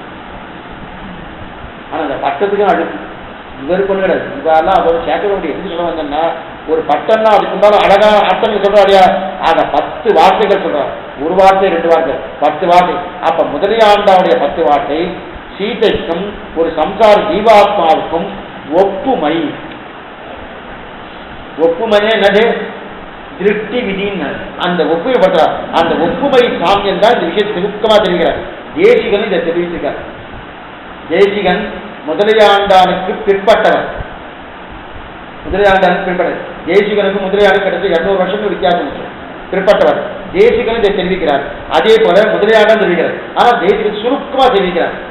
தேசிகன் என்ன தெரிவிக்கிறார் பின்னாடி சுருக்கமா தெரிவிக்கிறார். தர்கோ தக்ரோ தசேந்திரியானே மனோநக்தம் சாரித்ரே கேஸ்மின் பவர் சிந்துனா பரிவத ஜீனாம் தசாம் ஆசிதாக ஆத்தியத்தே அனுமத் சமேன குருநாத் பிரத்யாபிதாஸ்தாம் குமான் லங்கா ருத்த விஜேகதாத் தனயா நியாயோர் லாலப்தையே. ரொம்ப ஆச்சரியமான ஸ்லோகம். இந்த ஸ்லோகத்துடைய அர்த்தம் பின்னாடி சொல்றேன். அவரும் தேவான் திருஷ்டி விதியை போல உப்பு நோக்கி பார்க்கிறார். அவர் சுருக்கமா சொன்னார். ஆனா முதலியாண்டானுக்கு பிற்பட்டவர் அவர் நம்ம அமைச்சுக்கோ. முதல்ல தான் முதலியாண்டான். ஏன்னா முதலியாண்டா ராமானுஜர் காலத்தில், தேசிகன் ராமானுஜர் காலத்தில் வரல. தேசிகன் வந்து திருலோகாச்சாரியருக்கும் தேசிகன் காலமும் 2 ஒரு சமகாலம். ஆனா திருலோகாச்சாரியர் தேசிகனை காட்டும் 60 திருநட்சத்திரம் முற்பட்டவர். திருலோகாச்சாரியன் தேசிகாலம் சமகாலமா இருந்தாலும் திருலோகாச்சாரியர் 60 வயசு 60 திருநட்சத்திரம் முற்பட்டவர். திருலோகாச்சாரியர் 105 வருஷம் இருந்தார். 60 வயசு முற்பட்டவர் யாரு? திருலோகாச்சாரியர். திருலோகாச்சாரியர் பெரியவர், தேசிகன் பிற்பட்டவர். ஆனா மணவாளம் தேசிகனுக்கும் காலத்துக்கும் நிறைய வித்தியாசம். மணவாளுடைய காலம் பேரு, தேசியுடைய காலம் பேரு. இது சொல்ல வந்தேன்னா அபியுக்தன் கொண்டாடுறார். தேசிகன் ரொம்ப பெரியவர் கொண்டாடுறார். அதுவே இது சொல்ல வந்தேன்னா ஆச்சரியமான. அதாவது லங்காருத்த விஜயகரால் தரஜாம் நியாயம் அவர் நியாயம் கட்டுகிறார். லங்கையில சீதை சிறப்பட்டாலே அந்த சிறப்பட்டாலையா இந்த சம்சாரத்தை சிறைப்பட்டிருக்கிறதுக்கும் அவர் அசோகர் சிறைப்பட்டதுக்கும் சாமியம் உண்டுன்னு தெரிவிக்கிறார். சாமியம் என்னது? 2ம் ஒன்று. சாமி அவங்க அடிக்கிறா போடுறா இன்னும் பண்றா அதே மாதிரி நாங்கள் இருக்கோம்னா அந்த மாதிரி இருக்கணும். அப்படின்னா இந்த சரீரமே ஒரு சிறை. அங்க அசோகவனம், இங்கு சரீரம். அங்க அசோகவனம், இங்கு தினம். இவ்வளவுதான் வித்தியாசம். பெரிய காடாக வனமாக தோட்டமாக இருந்து தோட்டத்தை போல நண்டா இருக்குன்னு வச்சுக்கோம். நாம இங்க சிறையில் என்ன இந்த சரீரம் காடா இருக்கு, வனமா இருக்கு, தோட்டமா இருக்கு, ரொம்ப அழகா இருக்கு, நல்லா இருக்கே சொன்னா இந்த சரீரத்தை என்னதான் அனுபவிக்கணும். ஆனா கடைசியில் இந்த சிறைச்சாலும் தெரிய போகுது. அப்பப்ப இருக்காங்க ரொம்ப பெரியவாளா இருக்க அவெல்லாம் கைது பண்ணணும்னு சொல்லுவாள். ரொம்ப பெரியவாளா இருக்க அரசியல் ரீதியா பெரியவாளா இருக்க அவெல்லாம் கைது பண்ணணும்னா சட்டுன்னு பண்ண முடியாது. உடனே என்ன பண்ணாரு? வீட்டோட கைது சொல்றா இல்லையா, இங்கிலீஷ்ல சொன்னா ஹவுஸ் அரெஸ்ட் சொல்றா இல்லையா. அதுதான் இது பெருசா ஒன்று பண்ண வேண்டாம். அப்ப என்ன வீட்டோட சிலைதான் இந்த சரீரம் என்கிற சிறைச்சாலை. அத்தனை பேரும் மோசம். ஏன்னா அவளெல்லாம் அந்த இவாளெல்லாம் என்ன பண்ணுன்னா பெரிய பெரியவாளுக்கு அவெல்லாம் கைது பண்ண முடியாது. அவள் எங்கேயோ ஏதோ கான்டாக்ட்லாம் வச்சு இன்னும் பண்ணிட்டு இருப்பா, கைது பண்ணிட்டு. ஆனா வீட்டோட கைது பண்ணிடலாம் இல்லையா? அதே போல நம்மளையும் கைது பண்ண முடியாது. கர்மா வந்துடுது. இதை வந்து அப்படி போறோம் அப்படி வந்தார். அதான் என்ன பண்றாங்கன்னா ஒண்ணுமில்லை, இவர் வீட்டோட சிறை போல இந்த சரீரத்திலேயே சிறை வச்சுதான் சரீரத்தை வைக்கிறாரு. அப்ப கைது பண்ணா போறதுக்கு இதுக்காக இல்லையா? ஆனா நாம நினைக்கிறது என்னதுமா, இந்த சரீரம் மண்ணா இருக்கு இந்த சரீரத்துக்கு என்னமா பண்றோம் ஒண்ணும் இல்லை. செவங்கியாட தெரிவிக்கிறார். கண்ணும் சுரண்டு கீழையோடு பைய நடவி. இவரு ஏசியாத்தி வீட்டுக்கு வர சிறு வயசுல போய் பழக்கம். அதே பழக்கம் வயசாயிடுச்சு, 50 வயசு ஆயிடுச்சு. இப்பவும் போகணும் ஆசை யாரை ஓட்டுது, இப்பவும் போகணும்னு பண்ண. அவ அங்கிருந்து பாக்குறா, நீ கிளம்பலாமே, வயசாயிடுச்சு, இனிமே இங்க வராது, நீ வந்தா வேற யாராவது வருவாருக்கு தடங்களாக, நீ கிளம்பலாமே. இவருக்கு எப்படி கண்ணும் சுழண்டு பீலையோடுன்னா கண் அப்படியே சுழறது, உள்ளுக்குள்ள வெள்ள வெள்ளையா ஏதோ வந்துட்டு இருந்தாலும் இவருக்கு ஆசை விட்டுங்க. பீலையோடு பைய நடந்து நன்னா நடந்து போலாமே. அவ கூந்தலை வருவிடிருந்துட்டா அந்த கூந்தல் வருதலை பார்த்து இருக்கான். அத்தனை தடவை இந்த சரீரத்துக்கு ஏன்னா இவன் இந்த சரீரத்தை அனுபவிக்கிறது இதுதான் இருக்கக்கூடிய பாடு சிறைச்சாங்க. அதான் கண் இந்த மாதரார் கயற்கனும் மலையல் பட்டு அழுந்துவேனை. மாதரார் கண்ண போதரே என்று சொல்லி புந்தியில் புகுந்து இந்த திருமாலை பார்க்கணும். திருமாலையை பார்த்து தொண்டர்படியாவது சொன்னதான் தவறு. அவர் அவஸ்தப்பட்டார் இல்லையா? அவர் அவஸ்தப்பட்டார், அவர்தான் பிரத்யட்சமா அவஸ்தப்பட்டார் இல்லையா? அதை பழுதே பலவகலம் கோயிலை என்று அழுதேன். இத்தனை நாள் பொழுத்தே போய் வாடி. அதனால முதல் பாத்திரமே எதிர்க்கா வாடினேன். திருவிங்கார் எதை தெரிவிக்கிறார்? சரீரத்தை பார்த்தா இருக்கிறார். நானே நானாவித நரகம் புகும் பாவம் செய்தேன். திருவிங்கார் தெரிவிக்கிறார். அப்ப சரீரத்துக்கு இத்தனை கட்டம் இருக்கு இல்லையா? அது நமக்கு புரியலையேன்னா புரியும் விட்டாந்தம் சொன்னா புரியும். அதான் தெரியுறார். அப்ப புரியலை இப்ப புரிஞ்சுட்டேன், ஆனா மறக்க மாட்டேன். அதான் இது என்னன்னா இத்தனை தூரம் இனி என்ன பார்ப்போம்னா எத்தனை தேசியம் திருப்பா சொன்னது. ஏன்னா இந்த விஷயத்த யோசியமா சொல்றேன், தேசிய விஷயத்தையும் சொல்றேன், இவர் விஷயம் சொல்றேன். அப்ப திருக்கோட்டியூர் புரியாத திருக்கோட்டிய வார்த்தையோடு சேர்த்து பார்க்கணும். சேர்த்துட்டா கண்டிப்பா உலக புரியும் என்ன நினைக்கிறேன். ஏன்னா நான் முக்கியமா என்ன எடுத்துக்கணும்னா, நான் பகவானுக்கு நிலங்களுக்கு ஆத்மா ஆச்சாரியம் பல்லாண்டு பாடிய திவிதேசம் விடாம கைங்கரியம் பண்ணணும் அப்படின்னு தெரியாது. இது எம்பாருடைய வார்த்தையை காட்டா தெரியின கருத்து. எம்பாவுடைய 10 வார்த்தை பார்த்துக்கணும். எம்பாவுடைய 10 வார்த்தைக்கும் திருக்கோட்டியூர் 18 வார்த்தைக்கும் இப்ப இருக்கக்கூடிய முதலாண்டியோட 10 வார்த்தைக்கும் என்ன வித்தியாசம்னா, எம்பாவுடைய 10 வார்த்தை கேட்டா என்ன தெரியும்னா, உகந்தர்முடைய திவ்யதே கடைசியில் தான் முடிக்கிறார். உகந்தர்முடைய திவ்யதேசங்க பிரவணனாய் அங்கிருந்து கைங்கரியம் பண்ணு, அங்க இருக்கிற ஆழ்வார்களுக்கும் ஆச்சாரத்துக்கும் பெருமாளுக்கும் கைங்கரியம் பண்ணு. இது எம்பாவுடைய 10 வார்த்தை கிடைக்கிறது. அதே திருக்கோட்டியோட 18 வார்த்தையில கிடைக்கிறது தேர்ந்த கருத்து என்னன்னா, ஆத்ம ஞானம் ஏற்படுது. ஆத்ம ஞானமயன் ஆனந்தமே அது இருக்கவே இருக்கு. இதுதான் ஆத்மாவுக்கு உண்மையான ஞானம் எது? சேஷத்துவ பாரதந்தியம். அந்த சேஷத்துவ பாரதந்தியை படிச்சுட்டனாக அவனாலே அவனை அடைவார். அவனை அடைவதற்கு மற்றொன்று கிடையாது அப்படின்னு தெரிஞ்சவுடனே அவனுக்கு கைங்கரியம் தான் பிரதானம் அப்படின்னு நினைச்சிட்டு கைங்கரியம் கிடைக்கிறதுனோ. அப்ப ஆத்ம ஞானம் தெரியாது. எதனால? திருக்கோட்டியோட 18 வார்த்தையாக, எம்பாவுடைய 10 வார்த்தையால விபதேச கைங்கரியம் கிடைக்கிறது. இருந்தாலும் அப்ப 4 அணுகு மோட்சம் கிடைக்கும். இது கட்டா இருக்குன்னா இந்த 3 வார்த்தையும் இருக்கிற பார்த்தா இந்த 3 வார்த்தை ஒரே விஷயத்தான் சொல்றது. ஆத்மா இன்னான்னு புரிஞ்சுக்கோ, சரீரம் இல்லதுன்னு புரிஞ்சுக்கோ. புரிஞ்சுண்டு அதற்கு மேற்கொண்டு பகவத் கைங்கரியம், பாகவத கைங்கரியம், ஆச்சார கைங்கரியம், இந்த 3 கைங்கரியம் பண்ணு, மற்ற எதுவும் பண்ணாத. அதை தான் தெரிவிக்க தெரியும். இந்த 3 விஷயமே மற்ற எதுவும் தெரியல, ஆனா வெவ்வேறு ரீதியா தெரியும். ஆனா இதுல முதலியாண்டார் வார்த்தை மட்டும் கொஞ்சம் சமம் இல்லை. சமம் இல்லாம நமக்கு ஒப்பு நோக்கி காமிக்கிறது. மற்றதெல்லாம் ஒப்பு நோக்காதபடியாது புரிஞ்சுத மாதிரி இருக்கும். சமமெல்லாம் புரிஞ்சுக்கலாம், ஆனா அதை காட்டிலும் இதுல ஒப்பு நோக்கி இருக்கக்கூடிய ஒரு நிலை இதுதான் தெரிவிக்கிறார். அந்த ஒப்பு நோக்கி நிலை என்ன முதல் நிலை தெரிவிக்கிறார். அதாவது நாம் சம்சாரத்தில் வீழ்த்தி விடுதலை கொடுத்து மோட்சத்துக்கு போறோம் இல்லையா, அர்த்தம் புரியும். ஆனா ராமானுஜர் பாதுகை, ராமானுஜர் திருதண்டம், ராமானுஜர் யுக்திபிரியா மருமகன், இது எல்லா பெருமையும் பெற்ற முதலியாண்டான் அனுகிரகித்த 10 வார்த்தை. இதுல முதல் வார்த்தை ஆச்சரியமான வார்த்தை. அந்த முதல் வார்த்தை என்ன தெரிவிக்கிறான்னா, என்ன வார்த்தை? முதல் வார்த்தை எடுத்துக்கோ, அதை ஆரம்பிச்சுட்டு விட்டு முதலியாண்டான் 10 வார்த்தை. முதல் வார்த்தை, அதாவது ஸ்ரீ வைஷ்ணவர்களுக்கு சம்சாரத்திலிருந்து இருக்கு விராட்டி ராவண பவனத்திலிருந்து காட்டி அருளினார்.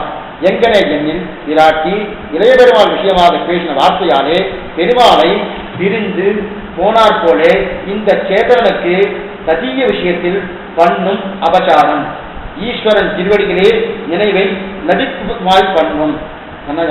அதாவது இளைய பிராட்டி இளைய பெருமாள் விஷயமாக பேசின வார்த்தையாலே பெருமாளை பிரிந்து போனார் போலே. பிராட்டி இளைய பெருமாளை லட்சுமணன் பேசினா இல்லையா, என்னது பின்னாடி பார்ப்போம். பெருமாளை விட்டு பிரிந்து பின்னார் போல இந்த சேதனனுக்கு தகிய விஷயத்தில் பண்ணும் அபச்சாரம். மேலெழுந்தவாறு முதல் அர்த்தம் தெரியும். நாம பரப்புறோம்னா என்ன காரணம் தெரியுமா? பிராட்டி எதுக்கு போனா? வைத்துக்க பண்றோம். இளைய பெருமாள் விஷயமா பேசின வார்த்தையால தான் போனான். யார? லக்ஷ்மணன் ஒரு வார்த்தை பேசினான். பேசினோடனே அடுத்த க்ஷணமே பிரிவு ஏற்பட்டது பிராட்டிக்கு. அப்ப பிராட்டி பிரிவு ஏற்பட்டதுக்கு எது காரணம்? பாகவத அபச்சாரம். அதே போல இந்த சேதனுக்கு ததீய விஷயத்தில் பண்ணும் அபச்சாரம். ததீயர்கள் யாரும்? பாகவதர்கள். அந்த அபச்சாரம் தான் ஈஸ்வரன் திருவடியை நினைவை லதியாமல் பண்ணும். இவன் இங்க வந்து பிறந்ததற்கும் பகவான் திருவடியை நினைக்காததுக்கு எது காரணம்னா பாகவத அபச்சாரமே காரணம். இது எந்த திருஷ்டாந்தம் எடுக்கிறார்? நாம இங்க பறக்கிறதுக்கு பகவானை தெரிவிக்காது எது காரணம்? பாகவத அபச்சாரம். அதுக்கு யார் திருஷ்டாந்தம் வாங்குறார்? சீதையுடைய பாகவத அபச்சாரம் ராவணை பிரிவதற்கு காரணம் நம்முடைய பாகவத அபச்சாரம் பகவானை பிரிந்து இங்க பறந்துருக்கோம். இந்த திருஷ்டாந்தம் ரொம்ப தப்பா இல்லை. சீதையோடு நம்ம கதா கண்ணம். ஏன் நம்ம கண்ணா? சீதை பிராட்டி சுமபத்தினி, அவளை போய் நம்ம கம்பேர் பண்ணலாம். அப்ப அவ்வளவு தூரம் நாங்கள் உயர்த்தோமா? இப்ப சீட்டை அவ்வளவு தூரம் தாழ்ந்தாங்கன்னா பாகவத அபச்சாரம் அவ்வளவு கொடூரம் காட்டுறாங்க. சாமானியப்பட்டதில்லை. இதெல்லாம் ஏன் நஞ்சீராவத்தை அன்பில்லையாட்ட சொல்லுவாங்க. பகவான் அவதாரம் பண்ணதெல்லாம் பாகவத அபச்சாரம் பொறாமையாலே திணிப்பவர். பரித்ராணாய சாதுனாம் விநாசாய துஷ்கிதாம் தர்ம சம்ஸ்தாபனம் அவர் அவதாரத்தை செய்தார். அவதார கட்சியத்தில் அதெல்லாம் இல்லைன்ட்டார். பகவான் இந்த அவதாரம் பண்ணாங்க. பாகவத அவதாரம் பட்டப்படையாத பகவத அவதாரம் அதை அழிக்கிறது தான் அவதாரம். அப்ப நாம் இங்க பிறக்கிறோம்னாலே நாம் பகவான் வராத காரணம் என்னன்னா பாகவத தஜீய விஷயத்தில் பண்ணும் அபச்சாரம். தஜீயர்கள் யாரு? பகவானுடைய அதிகாரிகளுக்கு தஜீயர்கள் பேர். தத்துன்னு பகவானுக்கு பேரு. அந்த தஜியை ஆராதிப்பவர்கள் தஜீயர்கள் பேரு. அதனால்தான் தஜியாராதனை பேர். தஜியாராதனை பாகவத ஆராதனை தான் தஜியாராதனை. தஜியாராதனை இது நினைச்சுட்டு இருக்கும் சாப்பிட்றது. தஜியாராதனை ஆயிடுச்சா? இல்லை சொல்ல ஆகல, இன்னும் அடுத்து தான் போட்டுக்கா. அது இல்லை. தஜியாராதனை உண்மையான அர்த்தம் என்னதுன்னா பாகவதர்களை ஆராதிப்பதற்கு பேர் தான் தஜியாராதனை பேர். அந்த பாகவத அவதாரத்தால் தான் நாம இந்த நிலையில் இருக்கணும். நாம இங்க பறக்கிறதாகட்டும், பகவானை திருவடி சேராதிருக்கட்டும், பகவானை பத்தி நினைக்காததுக்கு ஆகட்டும், இதெல்லாம் என்னன்னா என் கர்மா. என் கர்மா எதெல்லாம் ஏற்பட்டது? பாகவதம். சீதை எதெல்லாம் தெரிஞ்சா? பாகவதம். என்ன பாகவதாச்சாரம்? இளைய பெருமாள் விஷயமா பேசின வார்த்தை அப்படின்னு சொல்றார். அது என்ன வார்த்தை, நமக்கு என்ன நிலை என்பது இனிமே ரொம்ப முக்கியம். ஏன்னா இந்த திருஷ்டாந்தத்தை சொல்றாருனாலே இது சாமானிய திருஷ்டாந்தம் இல்லை. நம்ம கொண்டு போய் சீத்தை இடத்துல கொண்டு போய் சேர்க்கிறான்னா சாமானியம் பண்ண முடியுமா? பண்ணவே முடியாது. ஆனா சேர்க்கிறான்னா எத்தனை தூரம் அந்த திருஷ்டாந்தத்துக்கு கவனம் கொடுக்கணுன்றதுக்காக சொல்றாங்க. இந்த விஷயத்தை பார்க்கணும். இந்த விஷயம் என்னன்றதை அடுத்து உண்மையாக சொல்றாங்க. பகவான் நிர்மாண ஆச்சாரிய